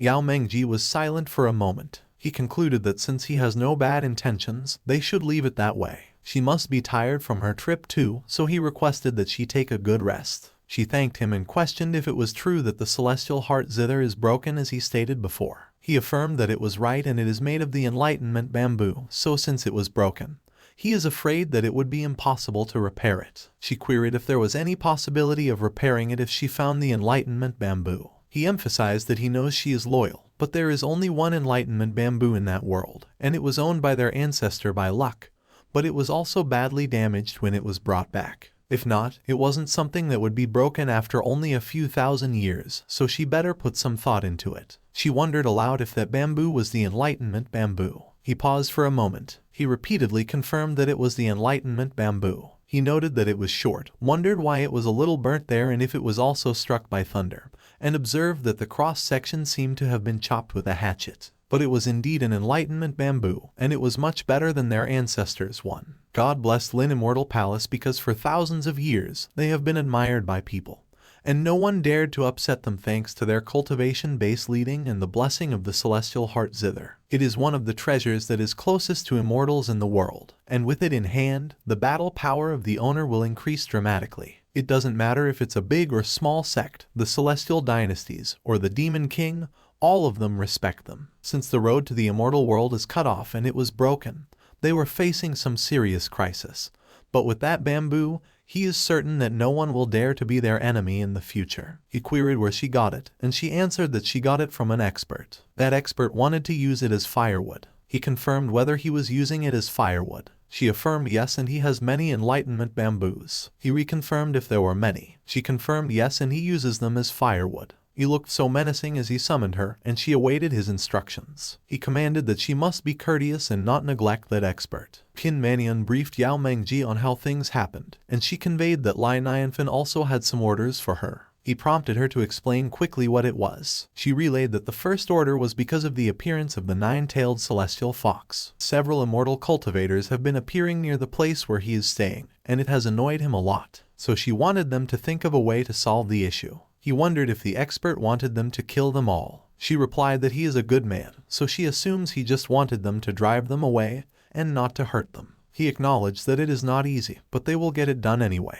He inquired about the second order, and she relayed that he mentioned that he loves the 1,000-year-old shoe and ice liquid, so she promised to give him the entirety of it. Yao Mengji was so surprised that he coughed up blood. She wondered if he was angry as he snickered menacingly. He questioned how much he needed and why she didn't mention that she could carry the entire 1,000-year-old Chuan ice there, and she responded that she wouldn't dare to do that. He affirmed and instructed her to carry it there, and she asked if it was real. He reflected that he had lived for 1,000 years, and it is a blessing to meet such a person and to see the 1,000-year-old Chuan ice, so he is going to be rich. He instructed that without further ado, they should carry out the master's orders, and she praised that he is so wise. On the other hand, the immortal cultivators were camping and littering in the forests. One of them complained that it was weird and wondered why they couldn't find even the fur of the nine-tailed celestial fox after so many days, to which another one agreed. He speculated that she must be dead or crippled after experiencing the tribulation and wondered where else she could hide. Suddenly, someone exclaimed that he had found it. The immortal cultivators moved so quickly that they disappeared before their food hit the ground. They all ran in the same direction. One of them questioned if they were sure about it at that time. The other confirmed that it was true, and a group of people who were looking for foxes in the area had gathered. A few moments later, they arrived at the area. One of them saw Bai Wuchen, remarked that he heard that he had found the whereabouts of the celestial fox, and queried if that was true. Bai Wuchen affirmed that it was there. The immortal cultivators looked up. They saw the fox charging at an incredible speed. They wondered if it was the celestial fox and cursed as they exclaimed that it escaped. They warned that it shouldn't even think about it. A powerful aura surged from the bushes and quickly surrounded it. It abruptly stopped running and faced the other way. It startled when the powerful aura got closer. It quickly became surrounded and trapped. One of the cultivators wondered aloud who it was and whether he bound the nine-tailed celestial fox in an instant. They seemed to be a step behind, which was a pity. The auras were coming from the golden spears surrounding the fox. The cultivators presumed that it must be an expert who seized the opportunity. The fox glared behind it. It startled when it saw Qin Manyan and Yao Mengji. Yao Mengji stated that it has nowhere else to run. He used his skill, Bind. The powerful aura quickly wrapped itself around the fox's body. It screamed in pain. The immortal cultivators wondered if he wasn't the palace master of the Lin Immortal Palace, Yao Mengji. They were alarmed when he hopped off the clouds and came to the ground to approach the fox. One of the cultivators questioned whether Yao Mengji came in person, and another suggested that he didn't think they should be involved. Yao Mengji instructed that the fox should stop struggling. He retreated. The powerful aura became gentle as it wafted with the wind. It disappeared along with the fox. Bai Wuchen was speechless as he watched Qin Manyan and Yao Mengji fly away. He sighed and lamented that they don't have enough strength, and it makes no difference how big the opportunity is. One of the cultivators remarked that after all, they can't afford to offend the Lin Immortal Palace. Another remarked that since the nine-tailed celestial fox was taken away by them, they have no choice but to give up. And another comforted that it was okay and Bai Wuchen shouldn't be angry because when he is angry, his body suffers. He has been keeping everyone up to date on the latest news on the celestial fox for the past few days, and he hopes everyone will remember that in their hearts. Bai Wuchen concluded that the opportunity has passed, and it was pointless to dwell on it in the future, so it was fine. He will return. He flew away. One of the cultivators observed that he seemed angry, and the other agreed since the appearance of the nine-tailed celestial fox. The old man has never slept once. He must have really wanted to catch the fox. 4 hours later, Qin Manyan questioned if everyone had left, and one of the disciples confirmed yes, all of them had left. Qin Manyan instructed that it was the back garden of the expert. As she requested that they clean it up, they acknowledged that they understood. She complained that all those unethical immortal cultivators caused such a mess for just a fox and wondered how the expert will hunt and have fun there. Yao Mengji encouraged everyone to work hard and clean up more thoroughly for the sake of the expert, while Qin Manyan announced that he has arrived. Bai Wuchen greeted him as his senior. Yao Mengji responded that he was too polite and he is an honored guest of Nianfan, so he would encourage him to be comfortable with him. Bai Wuchen hesitated if he could ask him something and inquired about the nine-tailed celestial fox from that morning. Yao Mengji questioned if he was referring to that. He clarified that it was just a trick to send those cultivators away. Bai Wuchen complimented that he really was so powerful because even though he knew it was a ruse, he almost believed it, but he humbly replied that he was nothing. Bai Wuchen remarked that the world will soon know that the nine-tailed celestial fox was taken away by the Lin Immortal Palace and there won't be any delusions anymore, and Yao Mengji acknowledged that they could make it go smoothly because of his cooperation. Bai Wuchen excused that it was getting late, so he would take his leave first. A few moments later, Qin Manian confirmed that the immortal cultivators have all dispersed and no one is wild enough to come and find it at Lin Immortal Palace. Yao Mengji questioned what the matter was. She informed that there is another person who has been pursuing the fox clan for hundreds of years as it swallows foxes to increase its cultivation, and its strength is unfathomable. If it weren't for the celestial heart zither's intimidation, she fears that it wouldn't even care about the Lin Immortal Palace at all, and she doubts it will let the fox go easily. Yao Mengji seemed to have realized who she meant it was. She confirmed that he guessed it right. It was the Silver Moon Demon King.